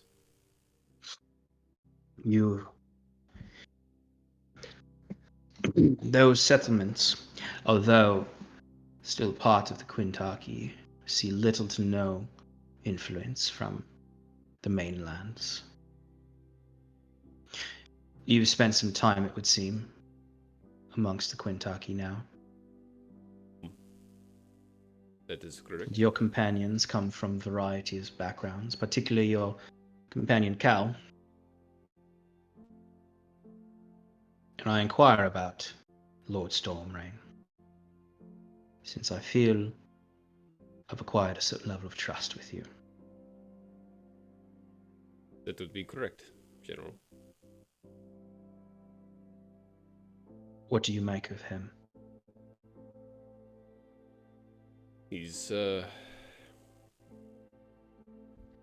I'll put it, a learning boy who has the perception that he is a god. Or he's invincible, as most young people are. Sounds like he had quite a troublesome childhood from the little bit of information that I've gotten from him. But he knows how to hold himself in conversation, especially when dealing with politics, with people, how to manipulate conversations. Speaking of speech and manipulation in politics, I presume you know at this point of his lineage? Somewhat, but given from where I am, from where I fared, like you've said, I do not see how important it actually is in... Well, where a man's wealth is tied, and where his home was, can mean a great deal. He may be young, but I'm more interested to know what his long-term goals are. You've traveled with him now. What does his relationship to home seem like? It seems like he does not want any ties with his homeland. Although, given his stature, his goals, he may eventually want to use it as a weapon. Manipulate his family, or take over once he seems the time is fit. As of right now, he's exploring the world. And growing up, more importantly. As the young do. You have been an invaluable resource to me, Timber, and I do hope we continue our partnership. You see, he steps across to you, and he taps you on the shoulder to turn you to leave. And as he does that, and correct me if I'm wrong, but do you have those beads of the Everflame out on your... They are on my waist, yes. Yes. So he would spot them, and with a big smile, sort of a grin you've not seen on the general before, he'll just sort of turn to you before leaving and just say, "And I see, Timber, that you are one of the blessed burnt of the Everflame. A man of God."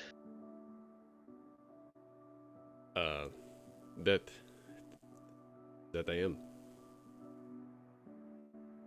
I do hope we can speak further on these things.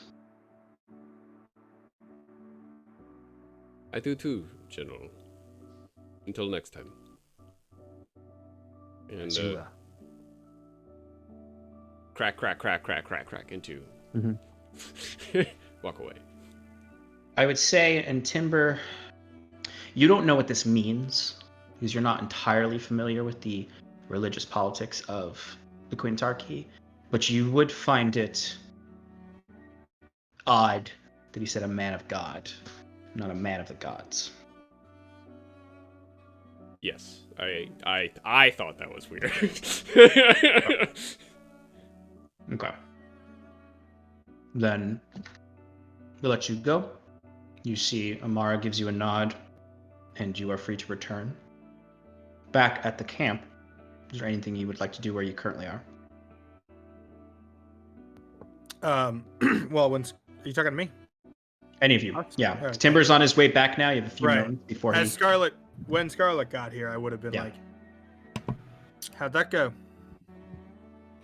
Very well, for once. Well, that's Really? good. Did we get our part in here? I'll take out the scroll and just hold it. Haha. That's excellent. That's awesome. I mean that now we actually have options. It sounds like, which is good. I'm Or glad did he the give it to you on general- prop? Did you just give it to you? Was there some other kind of What do you think? promise? What do you think? Well, obviously, I was trying to get you to say it because I'm polite, but yeah, no. What did he make you promise for it? That I would answer the call if he ever called. Hmm. Well, That's that's not a lot nebulous or less ominous. stingy. Yeah. It's a lot less stingy than he usually is. I don't usually. We've met him like 3 times.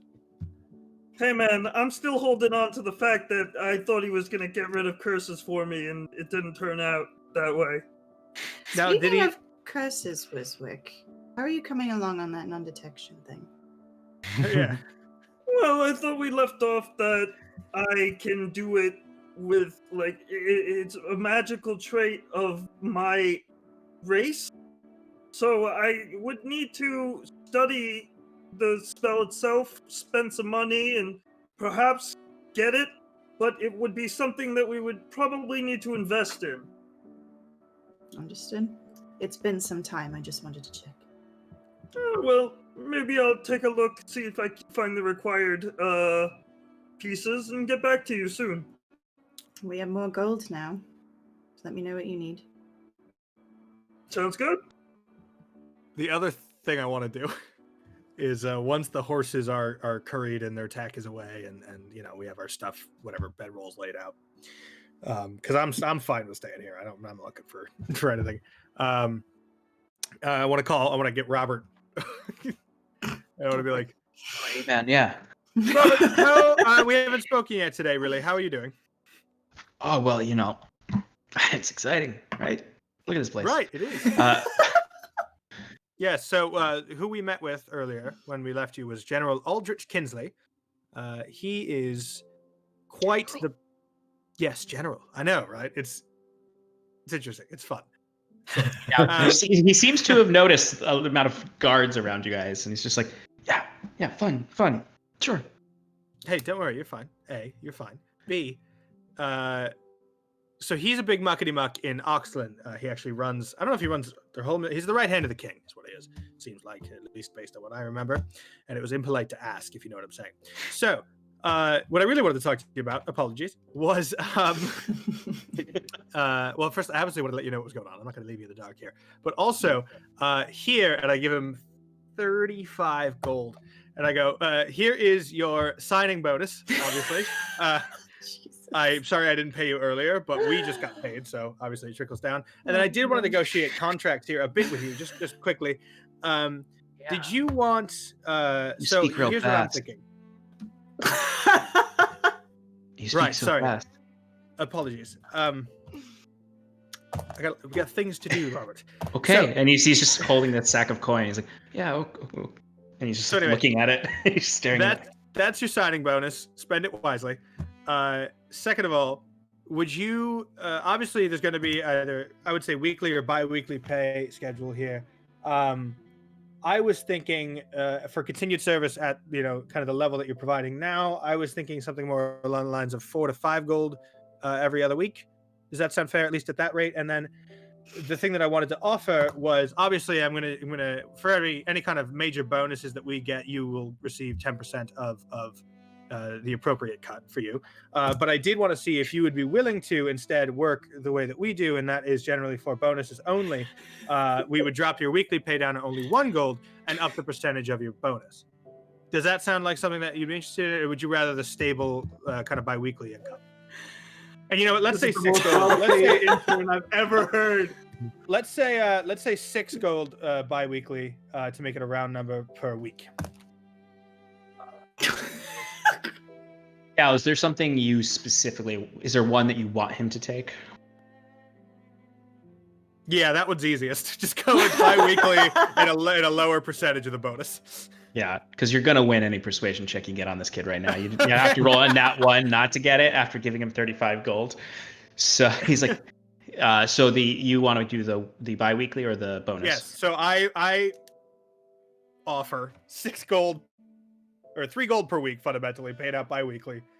That's 6 GP or 3 GPW, with a 10% bonus on top of whatever it is. Like if we get like a treasure hoard, right? Like I'm talking like when we bonus out, as it were. Treasure not from bounty. Correct. He's like, yeah, whatever you want, sir. Awesome, Robert. And we do need to, not now, but at some point, I think we should talk about kind of what your goals are and how we can all help you achieve those. Yeah. Whatever you say. Yeah. I'm in. Excellent, Robert. If you can make sure that we have enough feed for the horses, thank you. Oh yeah. Is there like shops around here? I just saw the tents and I was like, yeah. There probably is shops, but we do have authority to take from the general supplies. So if you can find whoever the soldiers are getting their fodder, you should be able to request some of those. Use my name or really any of our names to get that, because we do have the badge here now, the auxiliary status. Oh yeah. I think I'm a captain, right? Whatever you say, man. I'll call you captain. No. Yeah, you can call me Cal. Cal's fine. I'm sorry. Okay. I was making a joke. Hey, on your way, Robert. Thank you. No, wait, Richard, come back. Robert. His name is Robert Schmigsy. What do you say? Like purposefully fucking with your. Oh yeah, what can I do for you, Schmigs? Well, I figure you probably need some gear. It sounded like you were interested in shopping around. And I mean, we get into some sketchy stuff, so you might want to like outfit yourself.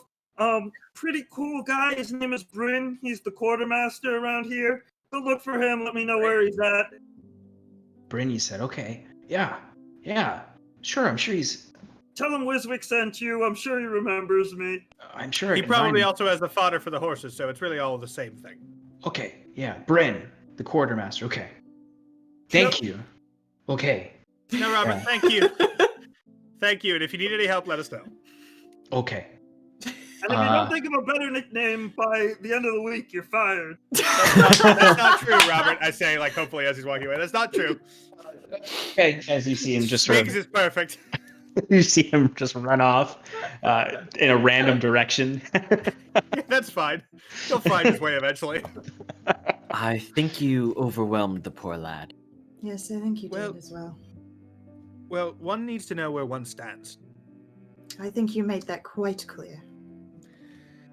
And if he's going to continue to be, he's going to probably get dragged if we continue in this trajectory. He's going to get dragged into some moderately dangerous spots. So you should get something for it. That's what I say. And I mean, it's just 6 gold a week. Or 3 gold a week. It's really not that much. What is that, like a plantain?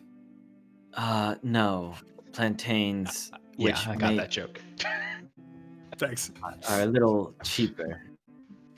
So did you divide these up yet? Pointing to the tents. Do we know who's we probably would have, but we didn't talk about it. So I don't know. Actually, Kieran was probably in the process of setting up a ritual to cast Leon's tiny hut. Mm-hmm. I figured as much All right, well- that you would do that. That takes care of that. Johan. And you see he's just been sitting in the back of the cart at this point, just sort of looking up. How at are the you ground. feeling? I feel like we've shared about 3 words together. How are you feeling, Johan? I am doing better. Excellent. Valent said that he would check on me again before anything. I'm not sure what is in store for me. Any new memories? A little. Remember anyone from Magic's Hut that you want to visit? Imagine said, I've never. No. Hmm. I remember some people in Oranshire, I think. I'm still trying to remember. I'm sorry. Of Will you course. let us know as soon as you do? Your questions help jog the memory. Sometimes. Oh, it's a bit frightening, really, to not know where one is from entirely. The last time we spoke, you said you were from Gloomholm. Sometimes I think I am. Other times I don't know. We'll figure it out. Won't But I we? do not. But all I know is that I am from Sverwold. But where I do not, I am not certain. I hope you can bring me with you when you go. After all the Understood. information you provided, gladly. Wasn't that much. It's from before Kieran. He'll just look over at Kieran, just with the saddest face ever. I mean, I'm just saying, Yeah. metrically speaking. Right. Well, Well, I would like to provide you more, if I can. yeah, as it comes to you. Don't worry about it. When you're ready. If you need to lie down, feel free to use, I guess, pick a tent. I don't know. I suppose You see him actually just sort of like fall back into the cart and just he's just like, I think I like the cart. It's yours then. Well, it's not. It's ours, but it's yours to sleep in. Have We own it, but you can sleep in there. For prey. I throw my shit in the tent on the left. Okay. Can I also go to the tent on the left? Throw my shit there. Yeah. I'll go throw my shit in the tent on the right. Okay. And Kieran's making his own tent. And Timber, you for once can get your own tent because you have 3. Oh, that's nice. It's at this point Timber returns. Tim's gonna look left, look right, look in the middle, and go in the middle. Yeah. The tents are super simple. 2 cots, furs in the ground. And that's it pretty much. Small gas lantern in there. When I get Or oil lamp. inside, Who has sorry, who has the bag of holding? Is that Kieran. I do. Kieran? Okay, all right, that's what I thought. Just making sure. Sorry.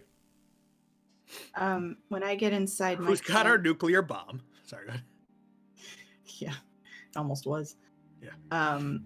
Can I, as I'm just, like putting my stuff down, can I look at the scroll and make sure that it bears his signature or anything Mhm. that it needs to make sure that it's valid?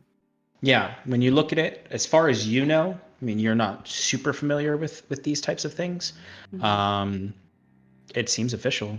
It's got the seal of the king. It has his credit, his information, his signature. It's from everything you're looking at it. It seems as official as it could be. Good. Okay. Can I read our writ of patronage? Sorry, our writ of authority. Hey, Yeah, I wanna Cal. see- What are Hey, you Wade, looking what's for? going on? What are you looking Uh, for particularly? Listen, Cal, don't worry about that. Don't worry about that, Cal. He sees you. I just want to make he's- sure I know exactly how much we can get away with these things. Yeah, he sees you unwrap it, and then he's like, "Cal, don't do that." I got something we got to discuss. What's up, brother? So you remember a while back we were talking about my people, and I just want to let you know, first of all, I really appreciate your your understanding and how you kept the secrets of my people a little bit like close to the chest. I mean, it's not every day that I share that type of information, and Of course. I appreciate your candidacy. Candor. I think I've done this before. Yeah. Anyway, It's okay. You speak yours. It's not your native language. Go ahead. I wanted you to know that Mhm. when traveling into town, I noticed a certain magical element coming from below. And from what I understand, it might be something of a small outlet of my people. I plan on exploring it sometime tonight when everybody's gone to sleep. And I was wondering if you could just privately back me up. Yeah, of course. You know I will. All right, great. Yeah. Nobody else needs to know about this, right? Of course. If that's of course. Yeah. I mean, say it becomes helpful for us, and they don't mind. We might share the information with everyone else, but for the safety of them, I would like it quiet just initially. Understood. If you think that should. Okay. Yeah. No. Understood. If is this full gear? Do we think we'll have a warm welcome? I mean, I don't see why not, as long as they see. I mean, I don't really know what's down there, honestly. It's probably a good idea to be prepared. Understood. All right. I'm not expecting there to be too many dangers. Of course. No, you let me know when you want to head out. I All need to actually take a run over to Bryn, the quartermaster myself. Bryn. Real quick. Bryn. Yeah, okay. Well, I mean, you didn't get the boy to do it for you? No, I need to see if he has any armor. Of a certain. I would need to get it fitted anyway. And also, I just remembered, to be honest with you. It'd be pretty cool if we could see some of our old friends again too. Yeah, let's take a look. If you want to take a walk with me, I can do both of those things. Yeah, all right. All right. Your Honor, you making your hut right now? Yeah. Are you gonna go for a walk? Maybe I will. I would. With this, at least, I would say like, hey, I'm going to the quartermaster, and then we're gonna take a walk around the camp if anyone wants to join. Also, we should probably all talk about the thing that we've been asked to do. Okay. So in that case, then, Kieran, you would stop the ritual if you're going to go for a walk. Right. Where would you all like to go? There's essentially, I would say there, for your reference, there's 1, 2, 3, 4, 5 campsites. There's the 2 residential, the 2 military, and then the central one, which most likely has any shops. And you saw Mandrick there when coming in, but you're unsure where your friends might be. Those like McClear or Wyla is probably with Mandrick. So my first stop is the quartermaster, and then I would be willing to go anywhere, but I suppose the central area. Yeah, the quartermaster would be easy to find. They are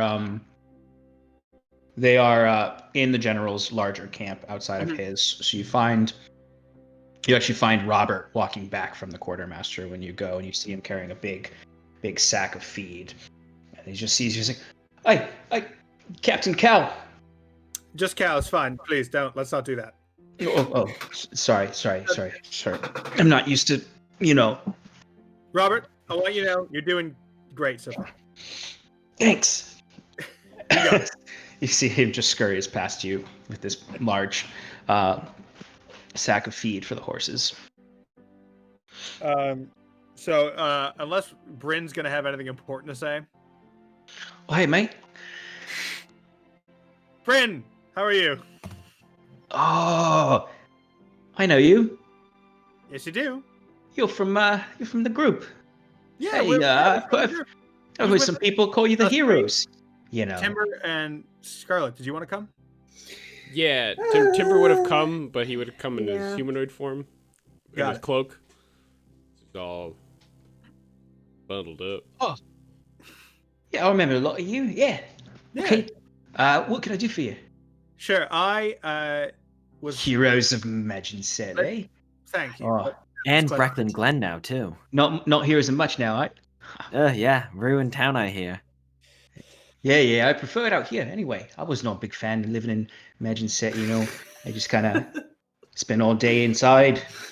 I get fresh air here. Bit of a bore. Well, What can I do guess for you? Ooh. Oh, where's Now Wick? we're an auxiliary force. Where's Wick? There you are. I've been looking forward to seeing you again. Brittany, baby, how's it going? Oh, I've missed you. Team, and you see, he kind of struggles because, as you said, Team Wiswick, right? Hell yeah. All right then. Tell your friends. I have. They don't like it, but I tell them all the time. I say I've probably lost a few friends, eh? Just telling stories about you all. But boy, here you are. I never. What were they? It was really just, it's some of the guard. They don't really, they don't care. What can I do for you? Well, Bryn, I need a new jerkin. A jerkin? Yes. Oh, we got some of those. The leather variety, preferably with studs. Some studs you want? I've heard from a few folk. They don't really do anything. I think it's I don't know, maybe like a feeling sort of thing, like it's confidence, Oh, I get you. I understand. Just little inky bits of metal, like that'll hold it all together, right? Certainly. I wouldn't mind a settee though. Oh, really? All right. 2 sets of studded leather. Yes. Anything else? Anyone else? Can I get more rope? Just some rope. I just want for sure. How many feet you looking for? What's your price per foot? No. Before you say that, I take out the letter the letter of mark. We need a better name for these. The fucking thing. Letter of mark would mean that we're like pirates. Yeah, I was about to say, I'm not giving you permission to raid. Actually, give permission to raid. As long as you're raiding other countries. Yeah, pretty much. What you got there? Is it a fancy letter? It is a fancy letter, but it's a fancy letter commissioning us. It's our papers our commission papers. There we go. Oh, let me take a look. See what I can do for you. You see, unwraps them is all right. Well, looking at this, okay, clause 7. All right. Well, looks like here what I can do for you is I can give you everything half price. Excellent. And how much could I get if I traded in some chainmail? Ooh, that might be able to cover it. We are short on chainmail. Well, this is a excellent make, originally produced on Red Street in Vermosia. Nope, that's correct. I knew it was one of them. I knew it was part of the streets. You see, do you take out the chainmail and hand it to him? I take it off, but yeah. Oh yeah. So I wondered if you had taken it off before you intended to trade it in. I handed the thing. Or is Cal just a dick and he's like, here's my chainmail.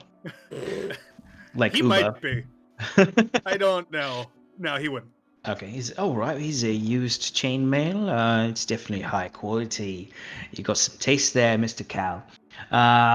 All right then. I think that if I can trade in this chainmail, I can get you 2 sets of studded leather for that. Excellent. Thank you very much, Bryn. And you know what?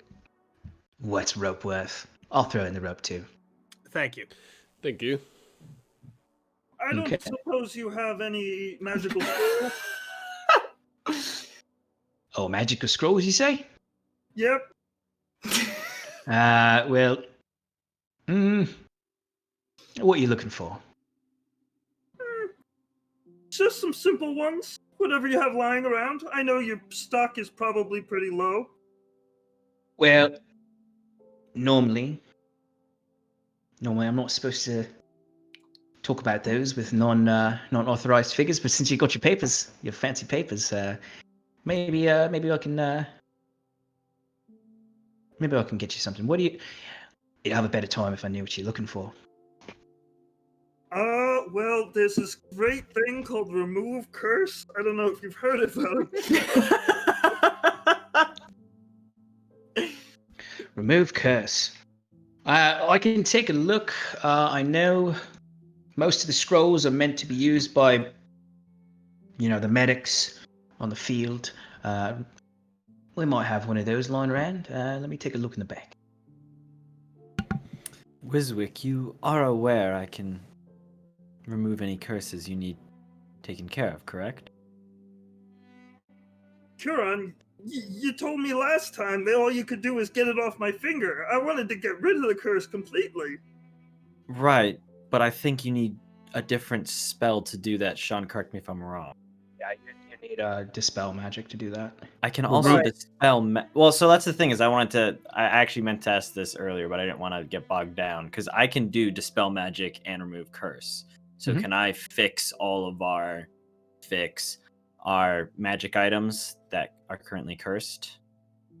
Yeah, you would be able to. Yeah, because the remove curse just breaks the attunement to the cursed object, and dispel Right. magic can break the curse depending on the level of the curse. If it's a Oh, high right. curse, you have to roll for it, but you'd still have a chance. Okay. But yeah, you could definitely with dispel magic, you can get rid of curses. If you'd like, I can spend time tonight working on our various cursed items. Oh, I don't need this one, and I take out the tiara and just hand it to him. Bryn, come back! I'm sorry, where did you get this? Oh, this was on the guy that I got this glove from. Oh, right, him. I don't. And it's cursed, right? No, don't turn it on! Don't! No, I already know what it does. Wait, stop. It's definitely cursed. Okay, then I will take a look at it tonight. And he puts it in his pocket. Okay. You see Bryn comes back and you see him just like dusting, like smacking the scroll, like dust poofing off of it, as he's just like, "Hey, I've got one in the back here. You half off with your fancy writs. I'd say 75 gold." No. What'd you say? Huron basically shut down that idea. He can do it himself. Well, only Sorry, through buddy. the power Don't of waste the time. Iluvania, Did the you see Crescent anything Heart. cool down Bless there? her. And bless Thank her you, name. Bryn. Hey Thank man, you it's very no much. problem. Bless her. It's no problem, man. You all have a good And night. I turn to leave. Yeah. Yeah. You all have a good night. I'm off duty. And he just closes the curtains of the I'm off duty. quartermaster tent.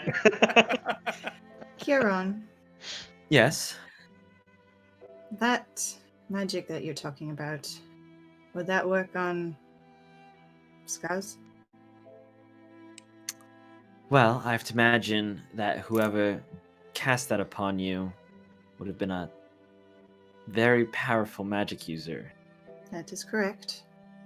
I could definitely attempt it. I cannot guarantee any successes. If you're willing to try, that would be Of course. wonderful. Of Perhaps course. if we all pray really hard. Anything is possible with the power of faith.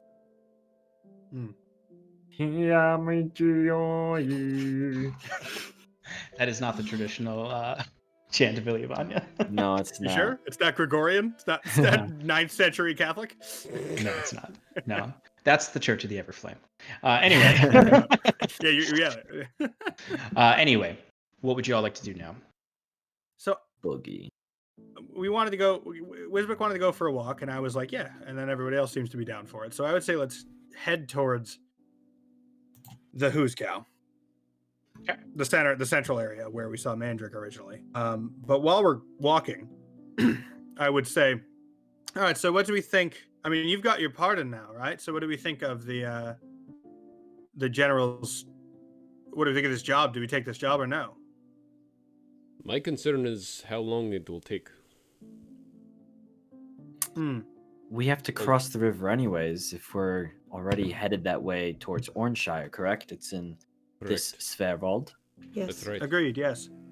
So, I think If we it- should... Do we really have our hearts set on Oranshire, though? Yes, we do. Yes, we do. That's Okay. 2. Nope, that's fine. Wiswick, I mean, you have a voice here. What do we think? I mean, As long as we're No, ready to go in the morning, then... look, Cardola can wait. You know, I'm in no rush. If you guys have some important things to do, that's fine by me. We've made it pretty clear, Vizek. It's rather important. Yes, if you must stay, then good You're not traveling getting with rid of you. me that easily. No, we wouldn't dream of it. So, I mean, I'm all for it, and I did promise to help you folks, obviously, with this, and I plan to stick by that. So the question, though, is, do we accomplish this task first? Because it seems like this is a now thing, you know. And I do think the thing to think about there is, Timber, your point is correct. I don't think that this would be this isn't like a one-time sort of thing, you know? That is correct. No, we're definitely going to have to do some However- reconnaissance. Agreed, for sure. But it seems like we need to either accept this job or not, right? According to the general. So if we're doing reconnaissance, then we would have to have accepted the job in the first place. I don't see the harm in doing it. Cal looks a little bit surprised at that. Not like shocked, but a little like, yeah, okay. I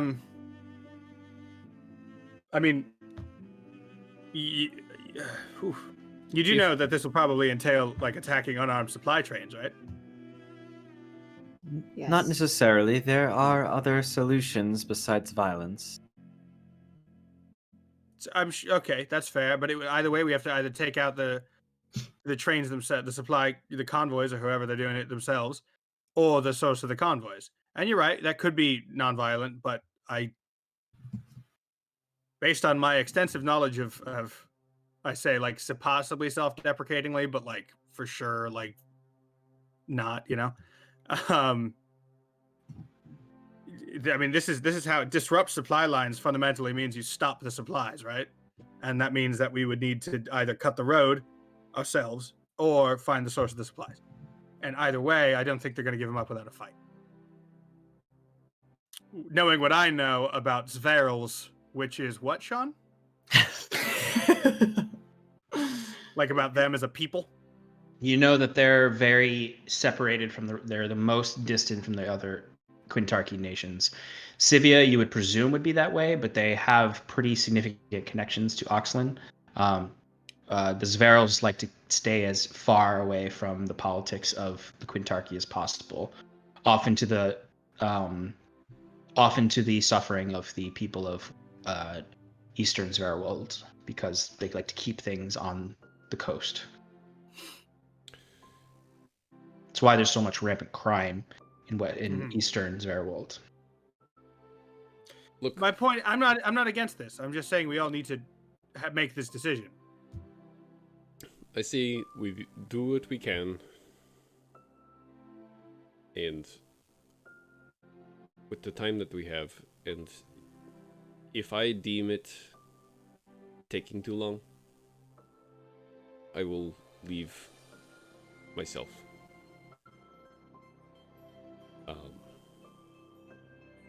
I think it is important for General Kinsley, or I should say for us to build a reputation with General Kinsley, as he has proved himself or rewarded us handsomely.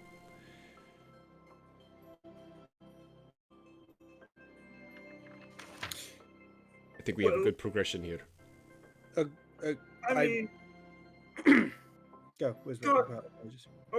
I mean, coming from a place that doesn't know much about the world, I kind of sympathize with people, but we don't really know anything about the situation. Like, I don't know if people are been mistreated or if they're jerks that are just hoarding the money inside of the fortress.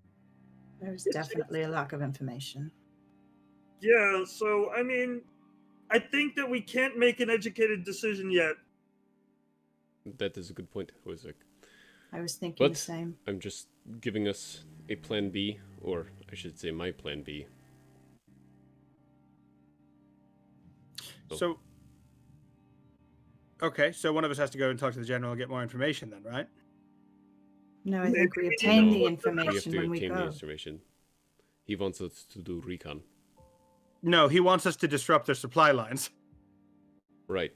But Our mission here would be to stop supplies getting to that castle. he does not know much about the supply line. I believe this mission is multifaceted in Correct. gathering intelligence and disrupting the line. I'm sure one will lead to the other regardless. Correct. So we're taking the job then.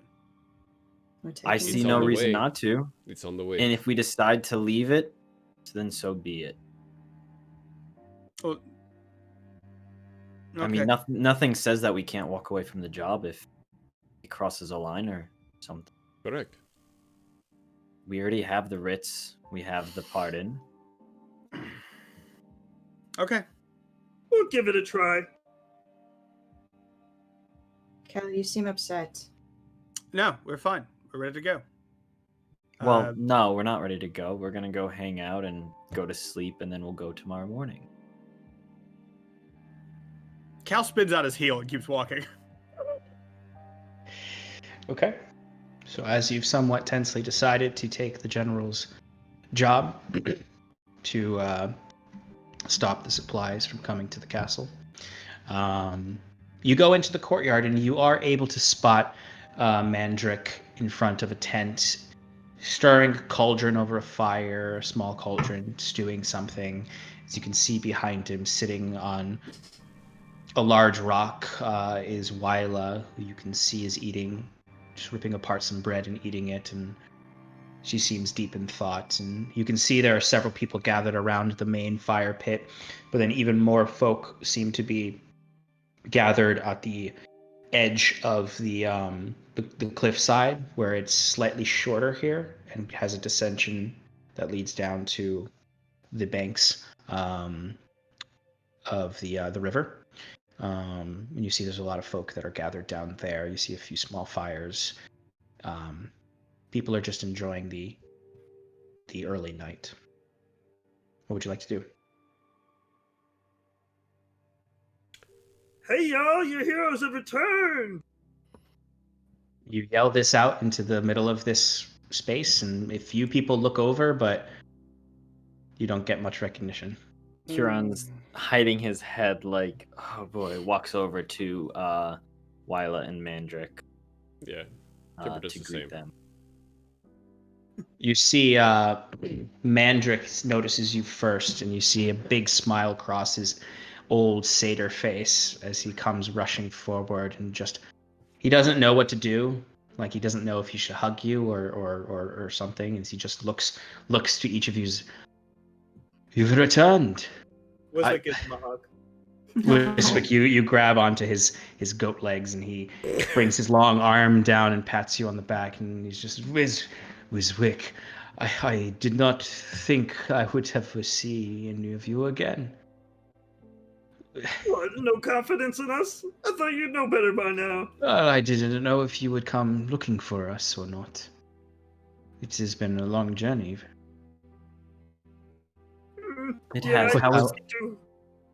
How did the road treat you? It was long and hard, and there were a few times we needed to defend ourselves against the wilds or highwaymen that were coming after the straggling carts, but we made it here, and though we are not in the castle yet, it is nice to rest. Have they told you why you aren't in the castle? Not yet. We presume there are some issues, but we are not concerned. We are safe here. And I am safe here. I have been warmly accepted, it seems. I do not need to hide myself anymore. That is good Thankfully. to hear. You see Wyla stands up from behind him and comes around and just looks to you and says, "It is good to see you all.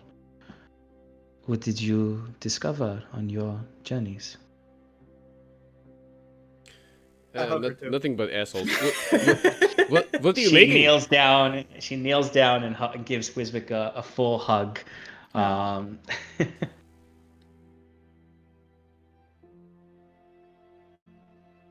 It is good to see you all. What have you discovered on your journeys? Anything of note?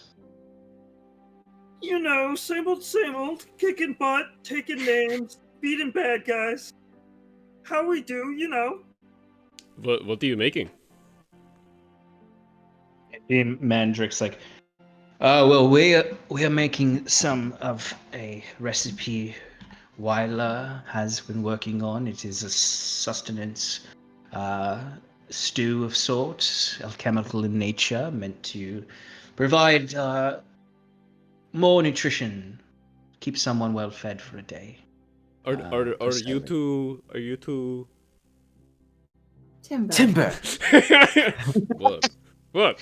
And you Very see, inappropriate. I thought that was a fair question. you see Wyla scoffs at Timber and rolls her eyes and takes a step back and returns to her stone and sits down. And Mandrick is confused. And he's just like, I do not understand what you mean. We have been traveling together, yes, and developing new concoctions. Okay. It is good to see you, friends. Would you like to stay and eat?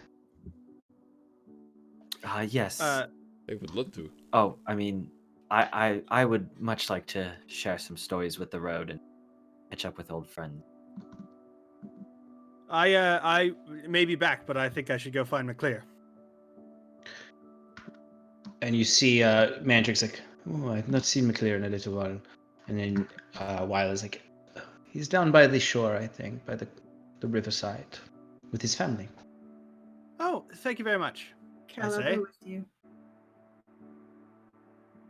I depart. You two With Scarlet. depart. As you see, Mandrick Wiswick? starts to scoop.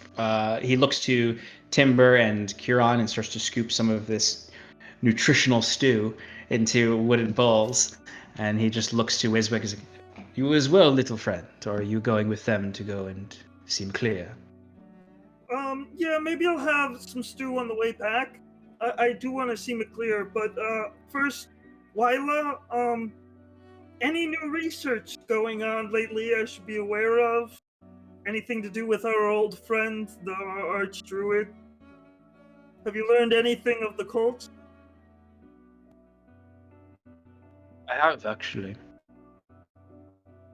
I've been doing some reading, and I have uncovered some further words of his. There are some tricks that he's placed into his journal, but I have. Yes, I do. When you return, we'll be happy to share with you. Wonderful. I'll see you soon, then.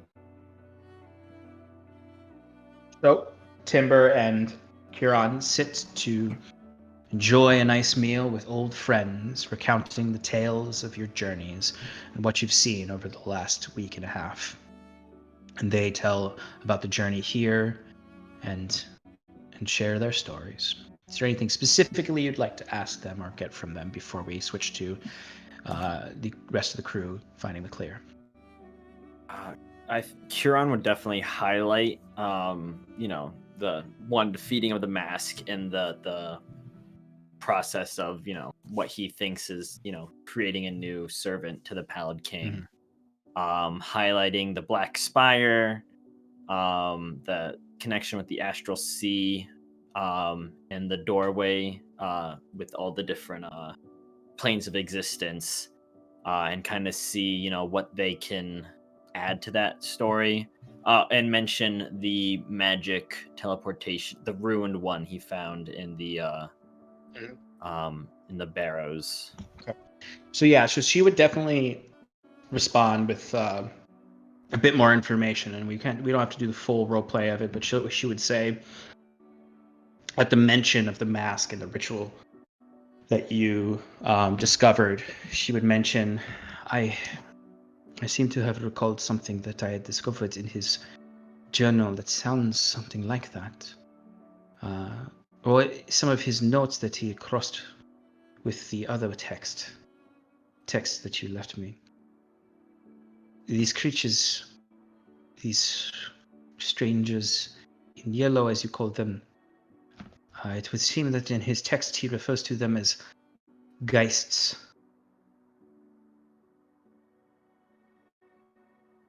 And this seems to be some of his most recent, before his death, notes. And if I am to understand the timeline that you have learned from you and Mandrick, he'd started doing this research after acquiring the mask and meeting what he was calling before his death, these geists. It is very difficult to translate, but the rest of it is in another language. But there are images within this text. She'll pull out the... did you leave her the book on the Pallid King, or did you keep that? I believe I still have it. Okay. So she pulls out the Archdruid's journal, and you see she points to this page where you see a really jagged drawing of the pallid mask he wore, and an even more jagged drawing of the stranger in yellow, and several just other really rough, jagged drawings and runes that's carved in. You can see these really harsh letters that are not Druidic or common, that are just really ripped into the pages with these drawings. It seems more like a feverish drawing than it was notes. And then like the next page has like this shaky Druidic written, and she points out, she's like, this is what he speaks about, what he believes he discovered from peering into the mask and his dreams. He mentions his dreams, his nightmares frequently, that he would wake in the middle of the night and just fill pages of his notes with these images of the mask and the stranger and this language that he himself could not decipher.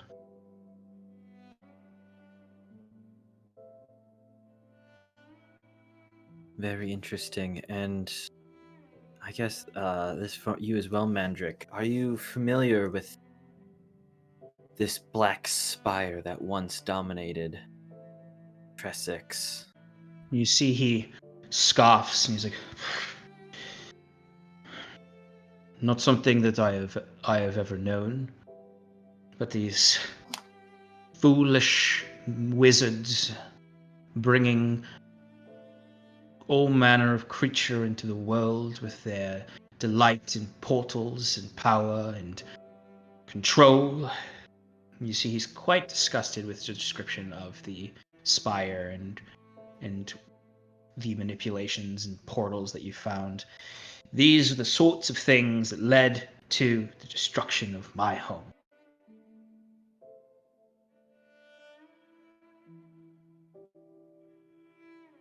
And you see he kind of shakes his head, and Wyla puts a hand on his shoulder and says, it is difficult for his folk to think about other planes of existence, since they cannot go home to the graying Feywilds. Of course, Mandrick, I apologize. Did not mean to open an old wound. It is not your fault. You have a new home now. I suppose you're right, Timber.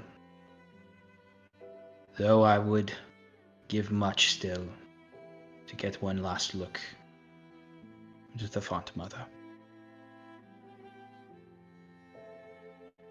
And Wyla sort of smiles at him and looks to the rest of you and just says, have you learned anything of the notes you found in the Archdruid's tower regarding the portal to the Fae? As of yet, we've made no headway with them. Unless I did and I forgot. I don't think No. you did. Yeah. I think you've been distracted. Yes. It's right there on the front of my mind all the time, but there's other things going on, hydras and wyvern syndicates, you know how it is. And it says this will jump over to the other three of you who are descending down towards this small enclosed riverbank where you can see a few. You see there's this spray coming from the waterfall, and you see there's several families kind of gathered. You see a few bonfires, and you see by the banks a familiar face of McClear. You see sitting beside him, near him, is a woman who looks similar age to him, with dark black hair and a long dress on. And you see a little girl running around the two of them, and then you see him just sort of lifting up and swinging around another probably a young girl of maybe 9 years old. As you just hear him, you hear the familiar boisterous voice of him just as he's just lifting what you can presume are is one of his daughters. Sergeant! You see his head whips real fast as he grins, the madman's grin, as you see that big mane of bushy red hair and the large red beard, as he places his daughter down, who runs to her mother as he comes marching towards Cal, arms outstretched like this, as he's just, "You've returned. Come in here. Come in here. Bring it in," as he just grabs you and pulls you, and you kind of like, whoa, as he just squeezes you in a bear hug, as he's like, you, and he messes your hair up and flops your hat off, as he's just, no. No. I take it good naturedly. Good to see you too, Sergeant. I thought that you had all died. Why does everyone seem to think that? Also, Wiswick's here. He looks down and you see that grin gets even bigger as he lifts Wiswick up in the air, exactly how he lifted his 9-year-old daughter up in the air. He just holds him up. He's like, higher, higher. "Oh, little Wiswick," and brings him down. He's like, what? I am sure that you have completed your work for the general. For now, at least. Are you here to stay? Most likely no, but we are here for the evening.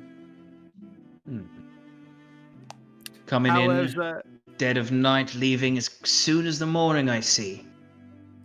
That seems to be our current modus operandi. Never mind. It's old. That's old and Durin, Just making sure you haven't gone soft. I am never soft, Wiswick. Cal decides not to remark on that, and goes, "How are you getting along, Sergeant? Also, is this your wife and children?" You see, he smiles, a big smile at you. He says, of course, this is my wife, my 2 daughters.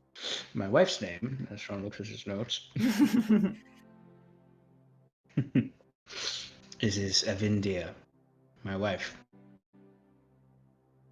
And my little girl, Adis, and my other daughter, Lagatha. No.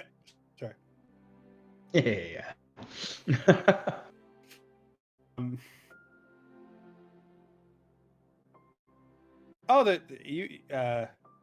You have beautiful daughters. Do nobleman's kiss the back of the hand thing with his wife and say like, "Excellent to finally meet you. Your husband is a brilliant man." You see McClear puts his arm around his wife's shoulder, and you see him lean into her and say, "I told you he was as pretty as you." Cal elects to take that positive manner because, and I like tip my hat because that's the only thing I can think to do because I'm for sure a little flustered. Wiswick wants to go to the kids. He just goes up to the closest daughter. Okay. And says, Hey, little girl, do you like rabbits? You see McClear's wife is concerned by the gnome, a spirit of Neblin she's never seen before, although heard a lot about and known that he's quite a zany character. But you see McClear has got a huge grin on his face, and he's just like, "Hey, Dis, go on." And the little girl is very shy, but she just sort of nods to you, kind of like doing that kid thing where they're just like picking at their face and just like. I cast Minor Illusion, and I make her have little rabbit ears on her head, and then I hold up my pendant, like my big jewel, so she could see herself in the reflection. Okay. I'd like you to give me a charisma check. You could do persuasion if you want, Boy. or you can do you could do performance. Nope, none of these are good, but that's the Wiswick way. I rolled a 19. Oh, a 19? Yeah, that's good. Well, I didn't have a modifier. Bouncing your foot like crazy. God, I was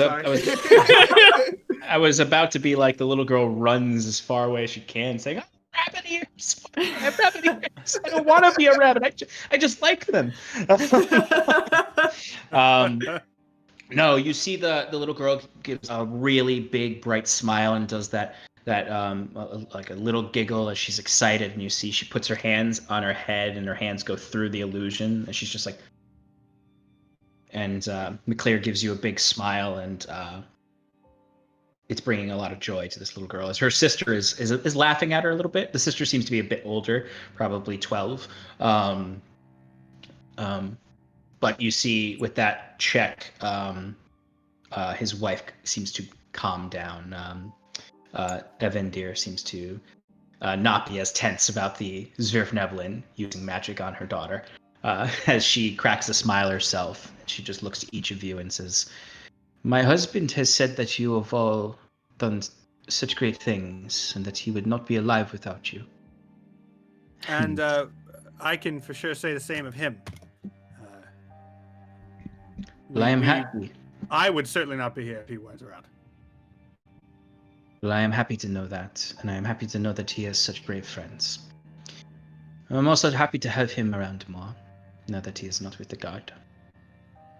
Sergeant, you're not with the guard any longer. Wait, did we know that? You knew that he was considering leaving the guard. Yes. Sergeant, you're not with the guard any longer.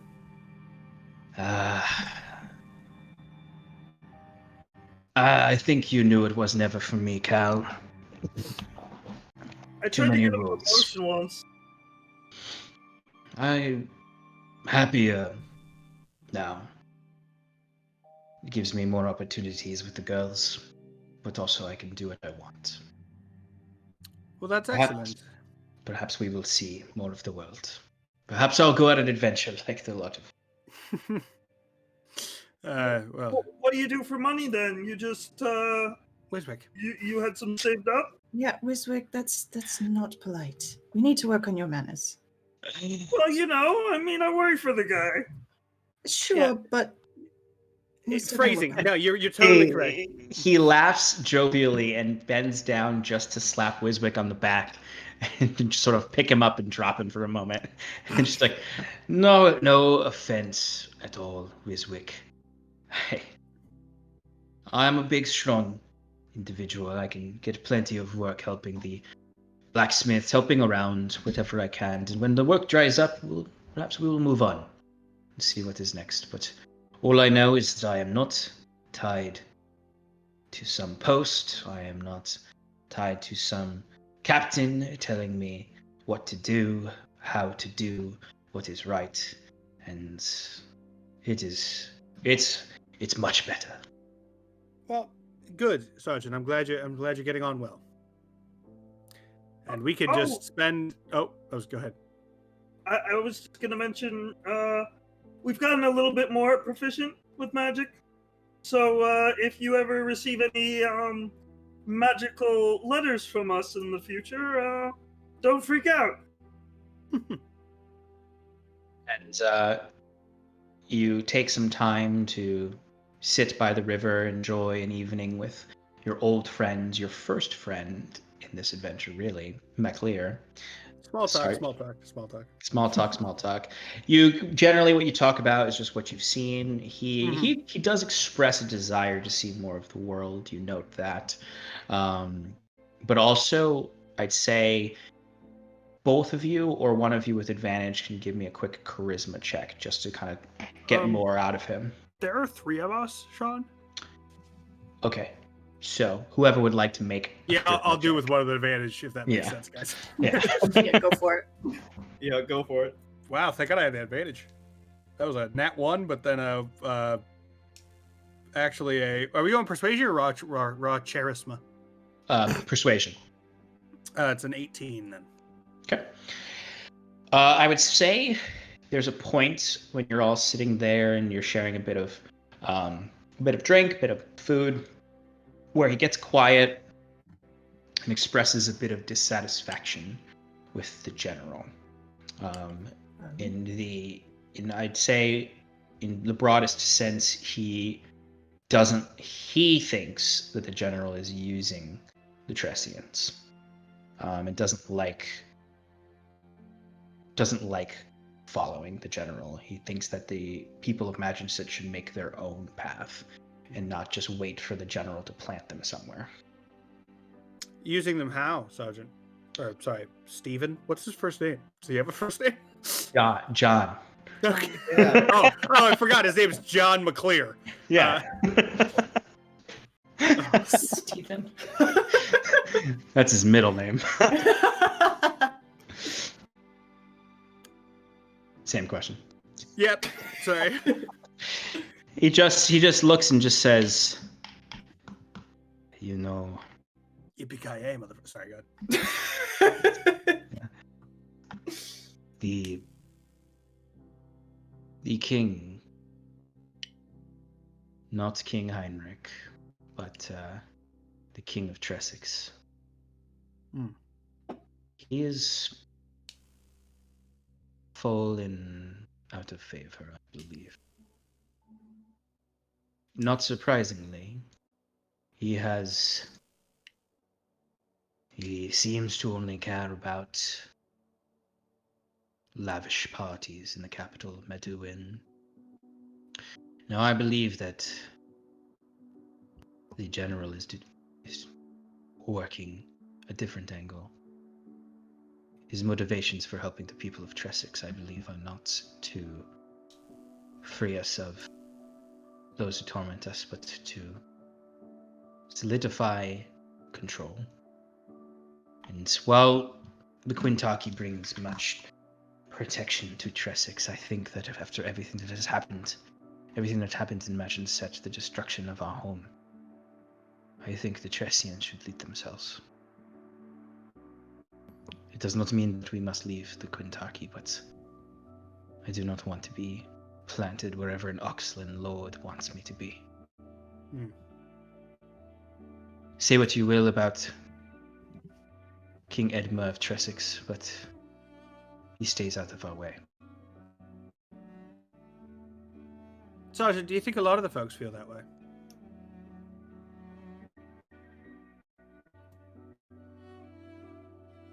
Enough to. Enough would like to see. Enough from Imagine Set, at least, would like to see us reclaim our destiny. Well, as an Enduran, I certainly can sympathize with that. However, I do caution you, my friend. Now, perhaps until you're in Driftmarch, I would caution against doing anything drastic. I would never risk my family. And by no means do I mean to draw swords against the kingdom. Though,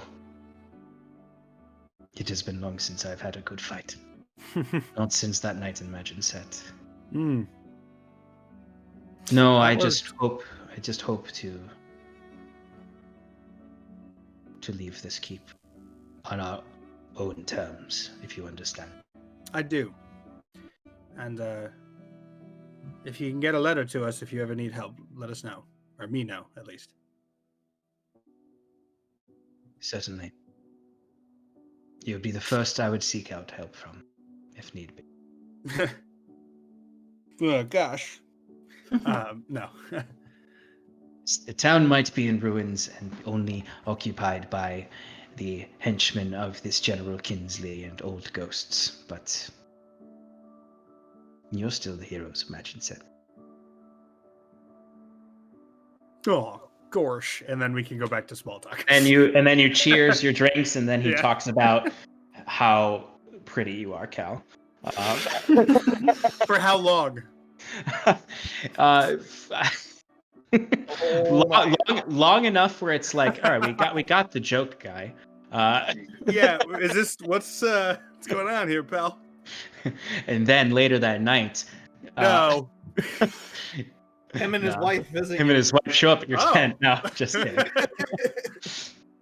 All right, maybe. No. Anyway, the night continues on. Jesus Christ! All right. This is what happens when it turns 10 o'clock and we're still playing. Vantage in Paradise after dark. The night goes on. You enjoy your drinks. You return to join Kiran and Timber. Mandrick. Paradise nights. Oh God. Oh no. I gotta shut it down. All right, we're going off. Yeah. Mandrick offers Wiswick a bowl of stew for to go, with the just the request of returning his wooden bowl, because he made them himself, using his fledgling druid craft skills that he has been taught by Wyla. But you return. I remember when Cal used to make stuff out of wood. No? Am I remembering this wrong? You see, Mandrick says, "I thought that he was a tailor of some sort." Tailor's apprentice, but yes. Okay. And way back in the day, I remember somebody specifically making a. All right, Wiswick. All right, let's go. you see, Wiswick, you keep talking as your friends lead you away from your other friends. You give them all a kind wave Before goodbye. we cut, you see Cal sadly throw away a very poorly whittled dog. As his true dreams and the true arc of Cal have been cut short, and that all these expectations of him has all just been, I just want to be a woodworker. I just want to be a whittler. Yeah, not even a woodworker. I don't want to do carpentry. I just No, I just want to make art out of wood. You return to your camps to find rest for the evening. Is there anything you'd like to do before going to bed? You're on. No, Or Timber go first. Okay. Sorry. I'm last. It's the way you guys are in my Discord that I just my eyes are drawn to Stefan because he's in the middle. Timber. So Timber would actually go and wake up Kieran, actually. Okay. So you go outside and you can see Or not wake up, but like just see if he's awake. Well, you'd have to enter into his hut. You see this hut that glitters it really looks like the light of the moon. That's over this Can I this knock, dome. knock on it? I'm assuming, Kieran, that you allowed your allies to enter, or did you preclude them from entering? No, they. Let me just double check because I remember reading the description for lumens and being a little like confused. Yeah, usually you immobile dome of force, around and above you and remain stationary. Mm-hmm. Can fit inside and can move through it. Oh, creatures and objects within the dome when you cast the spell can move through it freely. All other creatures are barred. I mean, I guess it's up to you if they can enter it. I think that for the sake of ease and not nitpicking right, yeah. You can designate. I'd say you can designate people who can come in and out. Yeah, sure. So Timber tries to do that anyway, and his fist falls through. Yeah. It's like, oh, okay. As you have your arm is inside, you notice you notice the temperature inside is not necessarily what you would consider temperate or good for you. It's considered what's temperate and good for Curon, which it's actually quite cold in Elysia, even though it doesn't have as many snows as other parts of the north. So it actually reminds you a bit of your home, the home in the mountains. Kieran? And I guess when he enters, Curon would probably be in the process of dispelling the magic. We'll start with the ring. Okay. So you guys can talk. I'm just going to look up real quick. Hey. Timber. How are you? I am well. How are you faring? I'm very glad to finally have reached our destination, though. This does trouble me concerning the dissenters, if you will, in the keep. But what brings you? Can people hear past your bubble? No. Iluvane has blessed and sanctified this space to be my own private sanctuary. Timber's gonna sit down in front of you, and I have a question for you. I take out the beads, and I show him the symbol on the beads. Do you know what this is? So are these the beads of the Everflame? It'd be a beads of the Everflame, yes. There's a And symbol what's on the them. symbol on it? It's for Sean to tell you. Oh, okay. You're muted, Sean. You're muted. Oh, sorry. Yeah. So what you would see are these set of beads that are they're made from very well carved wood, and you can see they have old paint on them that's been chipped and burned away. You see that it's like alternating beads between sort of a color gradient between a white and a red. So you would see a bead in the center would be red, and then a gradient out. Each bead would be colored a lighter color until the white beads. So it would be red, orange, yellow, white. And then there's a central amulet at the center that is carved of wood as well, that has burned into it an 8-pointed star that you would recognize based on what you've seen around as the sigil of the Everflame, based solely on the abbey that you saw in Bracklin Glen. And you were there when he got them, I think, from the Grace there. Oh, right, when we dropped off that brat, yeah. But when he got them, they were not burnt. And now you can see that they've got these singe marks all over them that actually glitter a little bit with embers, as if they're still burning. That's a very interesting artifact. I don't recall you receiving it in such a state. But the sigil, that's of the Everflame, correct? That is correct. I just don't know what it means for it to be looking this way. General Kinsley said that, quote, "You are a man of the god." Not Of God. gods. No, of God. just God. Yeah, of God. Not gods. The god. I don't know what he meant by that. Kinsley never struck me as a very pious man. That does seem rather intriguing. He would state it as such.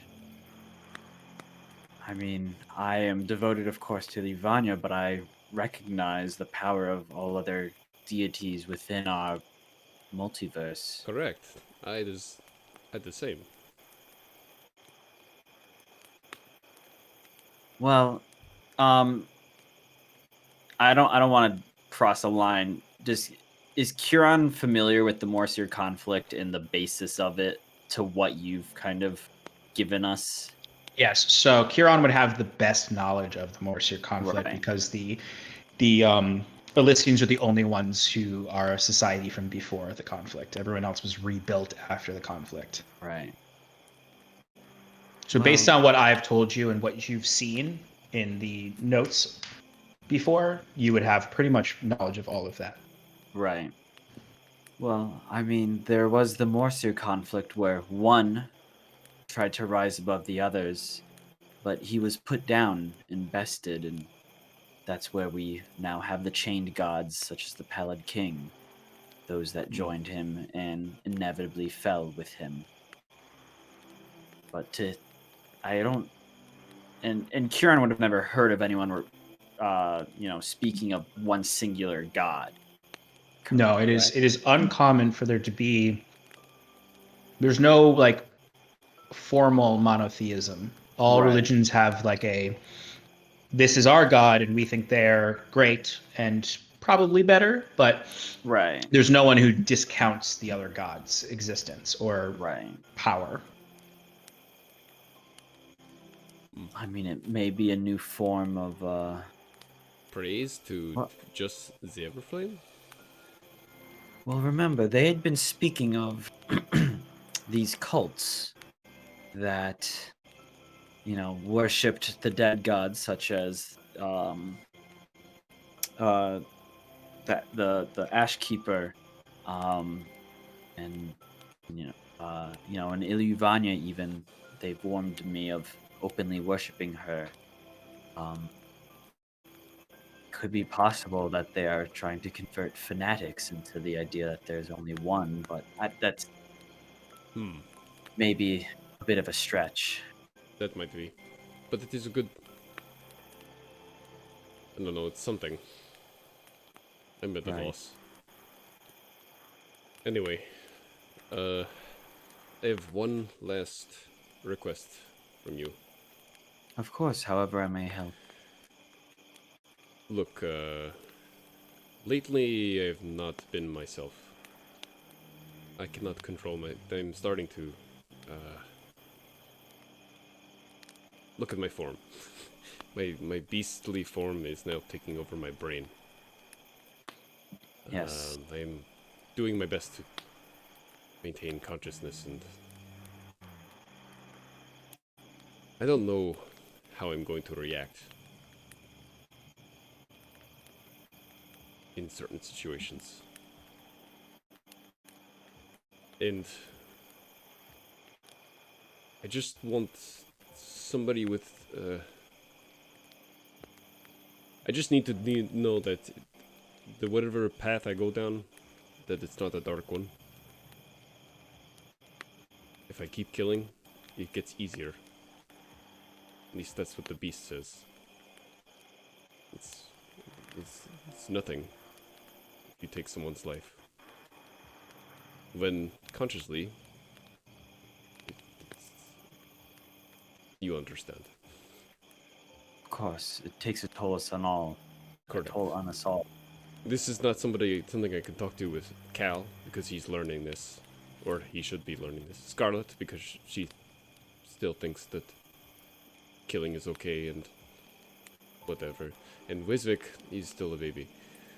So I felt like this might be something for you to know. Of course. I just need you to keep an eye on me. That's it. Timber, I will make sure that in your bestial form, you remain as human as possible. And I'm not certain of the conditions of your transformation, but as soon as we find a way to reverse it and bring back your, well, it's not exactly humanity because you're a shift. Correct. My most part of my humanity. Right. However and whenever we can, I will be there to help you. Thank you, Kieran. I will leave you be. Thank you for a conversation. My pleasure. Blessings of Ilivanu. Blessings. And I walk out. And You go into walk my out own into tent. Walk out into the cold night air. Timber, give me a quick perception check.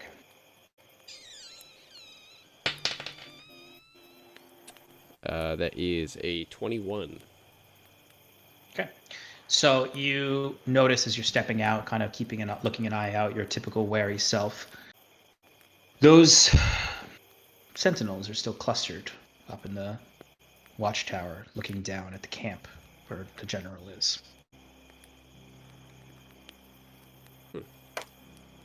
It's just strange because they're no longer patrolling. They just seem to be on one side, watching from above. Timber's gonna duck his head back in. Kieran, just one thing of speculation. Just before you go to bed at night, just keep an eye on those sentinels. They're not patrolling anymore. They're just looking at the general's camp. Interesting. I will look into it once I finish with these magic items. Good night. Good night. Kieran, you're able to dispel the curse on the ring without a roll. And then, happy with himself and with Ivanya's powers, he's gonna flip it on. Okay. And you have gained resistance to poison. Yay.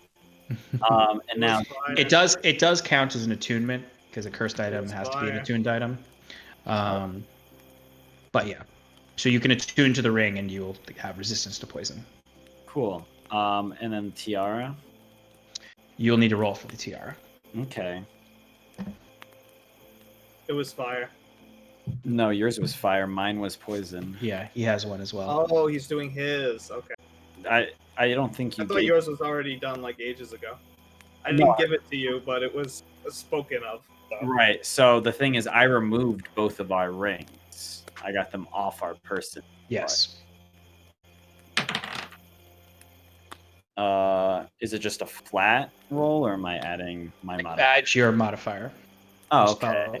Whatever your spell modifier is, not your spell attack, but like your wisdom modifier. Yeah, 16. 16. Okay. So, upon 16, let me just check again what the DC is. It's 10 plus the spell's level. Okay. So it doesn't work. You watch as the similar light of Ilivanya comes from your your materials and the attempts to pierce through the shadow that is clinging to the tiara, the diadem, and it just sort of it gets like smacked back at you almost, as it just sort of the dark shadows ripple across it, and it does not take effect. So I'll try again in the morning. Because before doing that, I am going to cast Clairvoyance. Okay. Up.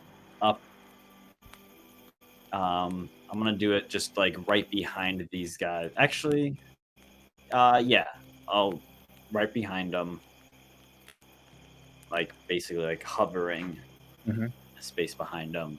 And I'm gonna start with sight and then switch to hearing if I can't read their lips, because I can read lips. Okay. So where are you placing it again? So I am placing it behind them almost to kind of so that I can see exactly what they're looking at. Okay. I would say if you want to, you can.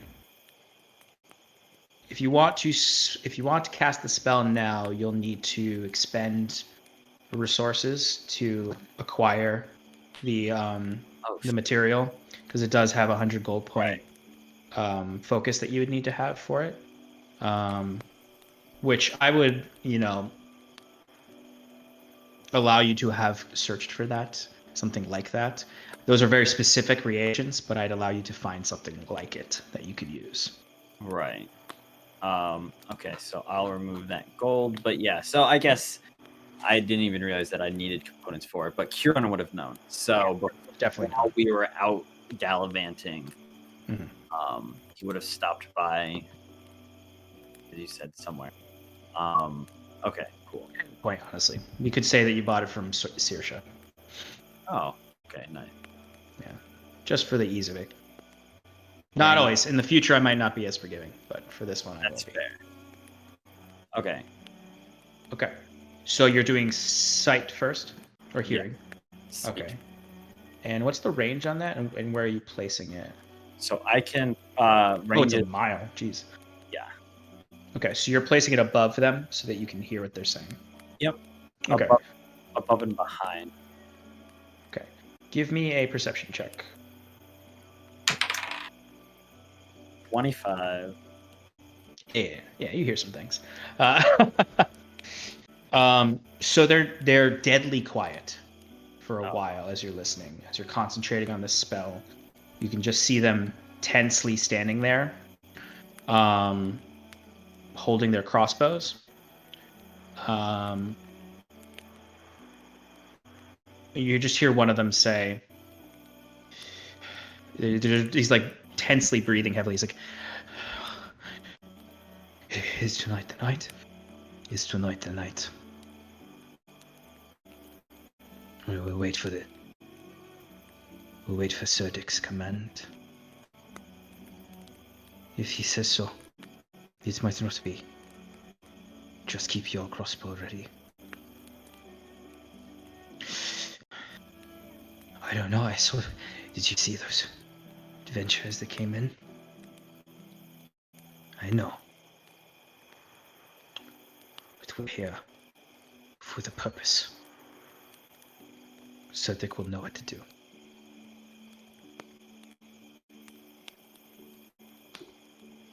I'm sorry, what was that name? Cedric? Cerdic. Cerdic? Cerdic. Misspelled Cedric. Yeah.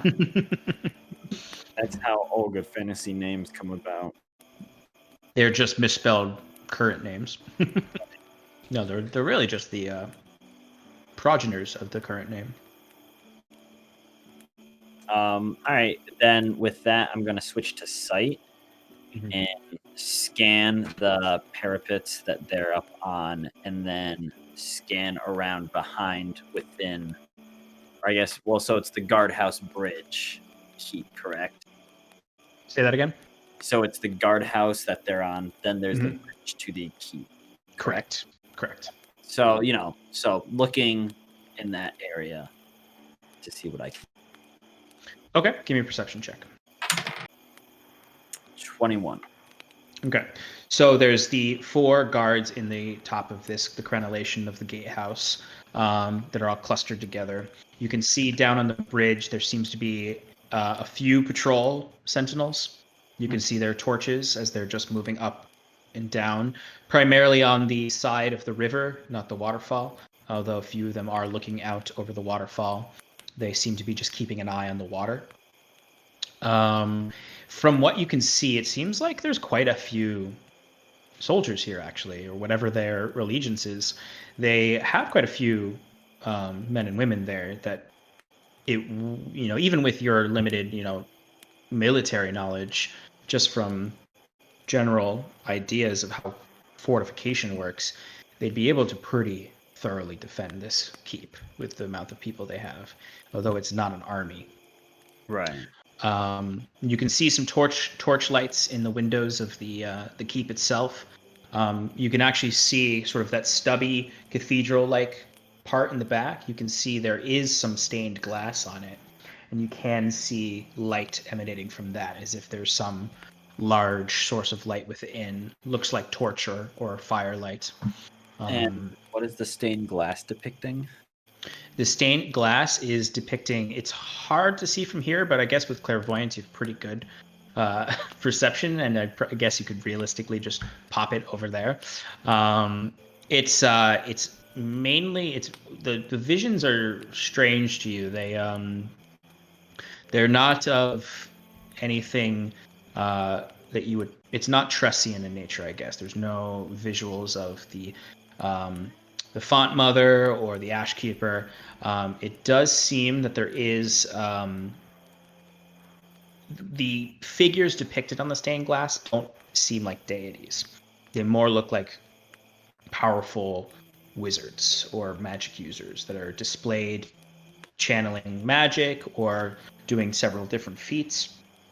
The glass is quite beautiful. There's a few spots where there's chunks missing from it, and you can see the light coming from inside. But there is some sort of gathering maybe inside.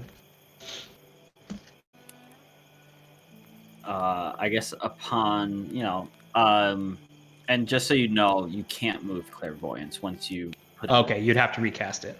Yes. Okay, good to know. Yep. And then he's just going to switch over and try to listen to the sentinels for probably about half an hour more, see if there's anything else they say. You will have to cast it again. Oh, right. 10 minutes. Yeah. So then I leave it up for the 10 minutes. Okay. And once it's done, we'll go to the general's tent. Before you go to the general's tent, is there anything else anyone else would like to do in their pre-bed moments? Also, Kieran. Yeah, and before I go to Scarlet and anyone else, Kieran, give me a wisdom saving throw. Come on. Yeah, it's an 18. Okay. Is it against being frightened? Because I haven't. It is not. All right. Okay, good to know. 18, you said? Yeah. Scarlet, what are you doing? I will be in my tent and just reading over the pardon just a little more thoroughly. And then as I'm like sitting on the cot or furs or whatever's on the floor, just kind of look up and realize that it's a tent. And the last time I was in a tent, it's not so great. Maybe not the last time I was in a tent, but like you know what I'm talking about. And then just kind of think about that for a second and just get a little emotional. So as you clutch at the pardon in your hands, laying on the cot amongst the furs, you think about your situation and everything it relates to, and your past and what led you here. Is there anything anyone else would like to do? Wiswick knocks on Scarlet's tent door after a little while. Scarlet, you having this moment where you're getting, teary-eyed and sort of, and then you just hear, there's no way to knock, so I'm assuming you just hear Wiswick go, knock, knock. Oh, Wiswick, come in. I come in and I've got a scroll. I'm like, Just getting back to you about we spoke about before. Non-detection. I believe I could probably add it to my spell book for about 150 gold. I'm more than willing to front that cost. It's more of a profit to me than you. And it's going to be about 25 gold pieces for each day of use. It's quite a steep price, but it needs to consume diamond dust as a material component. So it's quite expensive, but I mean, if we have the money, you're still concerned. It's worth you let me know if it's worth investing in. I will. Thank you for the update. Let's hold off for now. I haven't heard anything since the first time. And if it happens again, then we'll talk. Okay. I'm gonna go see Curon. Do you know where he went? It's that big orb thingy. Him? Yeah, I believe so, yes. Okay. Yeah, I got a ring for him. Thank you, Wiswick. I think Curon already has your ring. I don't think I removed the curse on him, and then the ring fell, and we did that fun thing, and then he picked it up. Yep. Okay. All right, so Curon, you are getting yourself ready to go talk to the general as Wiswick enters into your dome. And for a moment, you think, maybe I should have locked them out. Hello, Wiswick. How can I help Jeez. you? It's like an icebox in here. What are you doing to yourself? You're gonna catch a cold. My people have a natural resilience to this type of cool. It reminds me of being home. All right, whatever floats your boat. Well, I've got this ring. I'd love to get it de-cursed, if that's a possibility. Yes, of course. Not at the moment. I can take a crack at it in the morning. I actually, Timber had alerted me to the possibility of the Sentinels, and I was able to cast a spell, Clairvoyance. You might be familiar, and overheard them speaking about a potential attack either tonight or another night. And I was about to head off to see the general and give him this information. Well, I mean, I could help with that. It seems like I could be a great use to you there. I mean, do you want to, is tonight the night? Are we going to blow them up like dynamite? No, not what I was going for. I was just going to pass on information. I'm not even sure if they are attacking tonight. They'd also mentioned a name, Surdik. Surdik. Maybe I could convince one of them or suggest one of them to give us more information? Maybe, but I don't know if now is the right time because the general's got his own things going. You can come with to talk to him, but all right, let's check it out. Into their guardhouse. And with that, Huron gets up and leads the way out of his tiny hut to head to the general. Wiswick, I'd like you to make me a wisdom saving throw.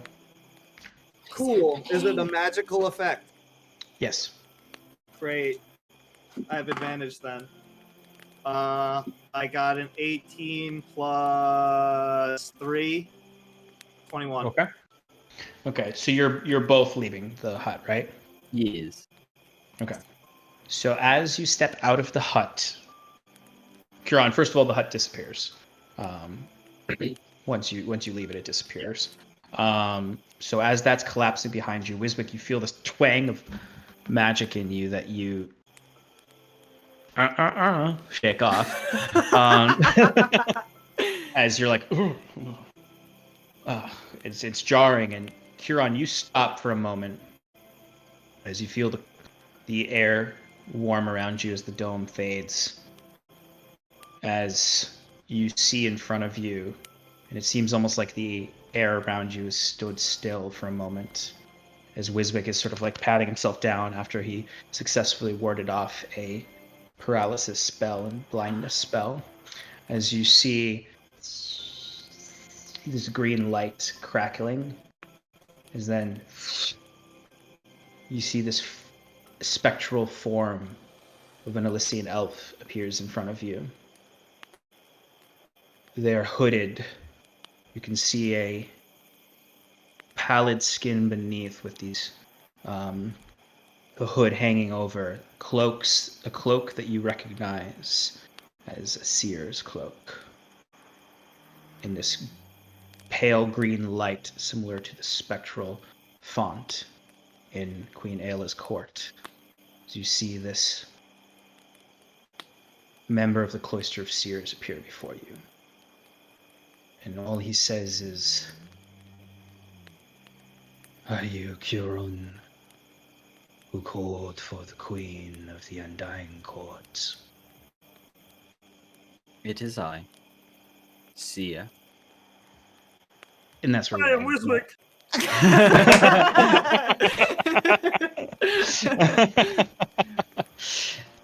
And we end as the warm air comes to you, Huron, as you see before you a seer of Queen Ayla herself, who has come greeting you with his projected self unexpectedly. And Wiswick, you look upon another Elysian elf, and oh boy, was I hoping you'd be paralyzed for this conversation. Cal runs out and kicks at it and goes, "Piss off, ghost!" But we will I pick hate up ghosts. we will pick up from there next week with Huron's Pick it up, conversation pick it with up. this year. Is And this a magic ghost zealot? Because no, sir. yeah, this is what Cal lives to be against. But yes, so we'll pick up there as you're all. Some of you are finding some sleep. Some of you are finding some ghost zealots, and some of you are going to speak with the general after speaking with a ghost zealot. But we will pick up from there next week. Thank you, everyone who stuck around with us to 10:30. We hope to see you all here next week, and we hope you had a good time watching and had fun with us in Paradise, and have a lovely week. Please join us for the Tim and Shannon Power Hour this Sunday, and look out on our social media for an announcement for Sean's DM Corner, or whatever I'll name it, which will most likely be not tomorrow, but Wednesday night. Master of Paradise. Yes, where I'll be attempting to do what I attempted that one time. Maybe we'll, and there might be some chat about Alicia, which would be great right before we have this moment with Huron and the only other Elysian elf you've all seen besides that half Elysian elf. That none of us engaged with. We're like, huh? No. Oh, Get out of here. interesting. Wait, will you be drawing Alicia? I'll be working on Alicia's on the map during the stream. So, thanks for joining us in Paradise. We hope you had a good time. We'll see you all next week, hopefully. Good night. Bye, everybody. Fucking bye, dude. Bye.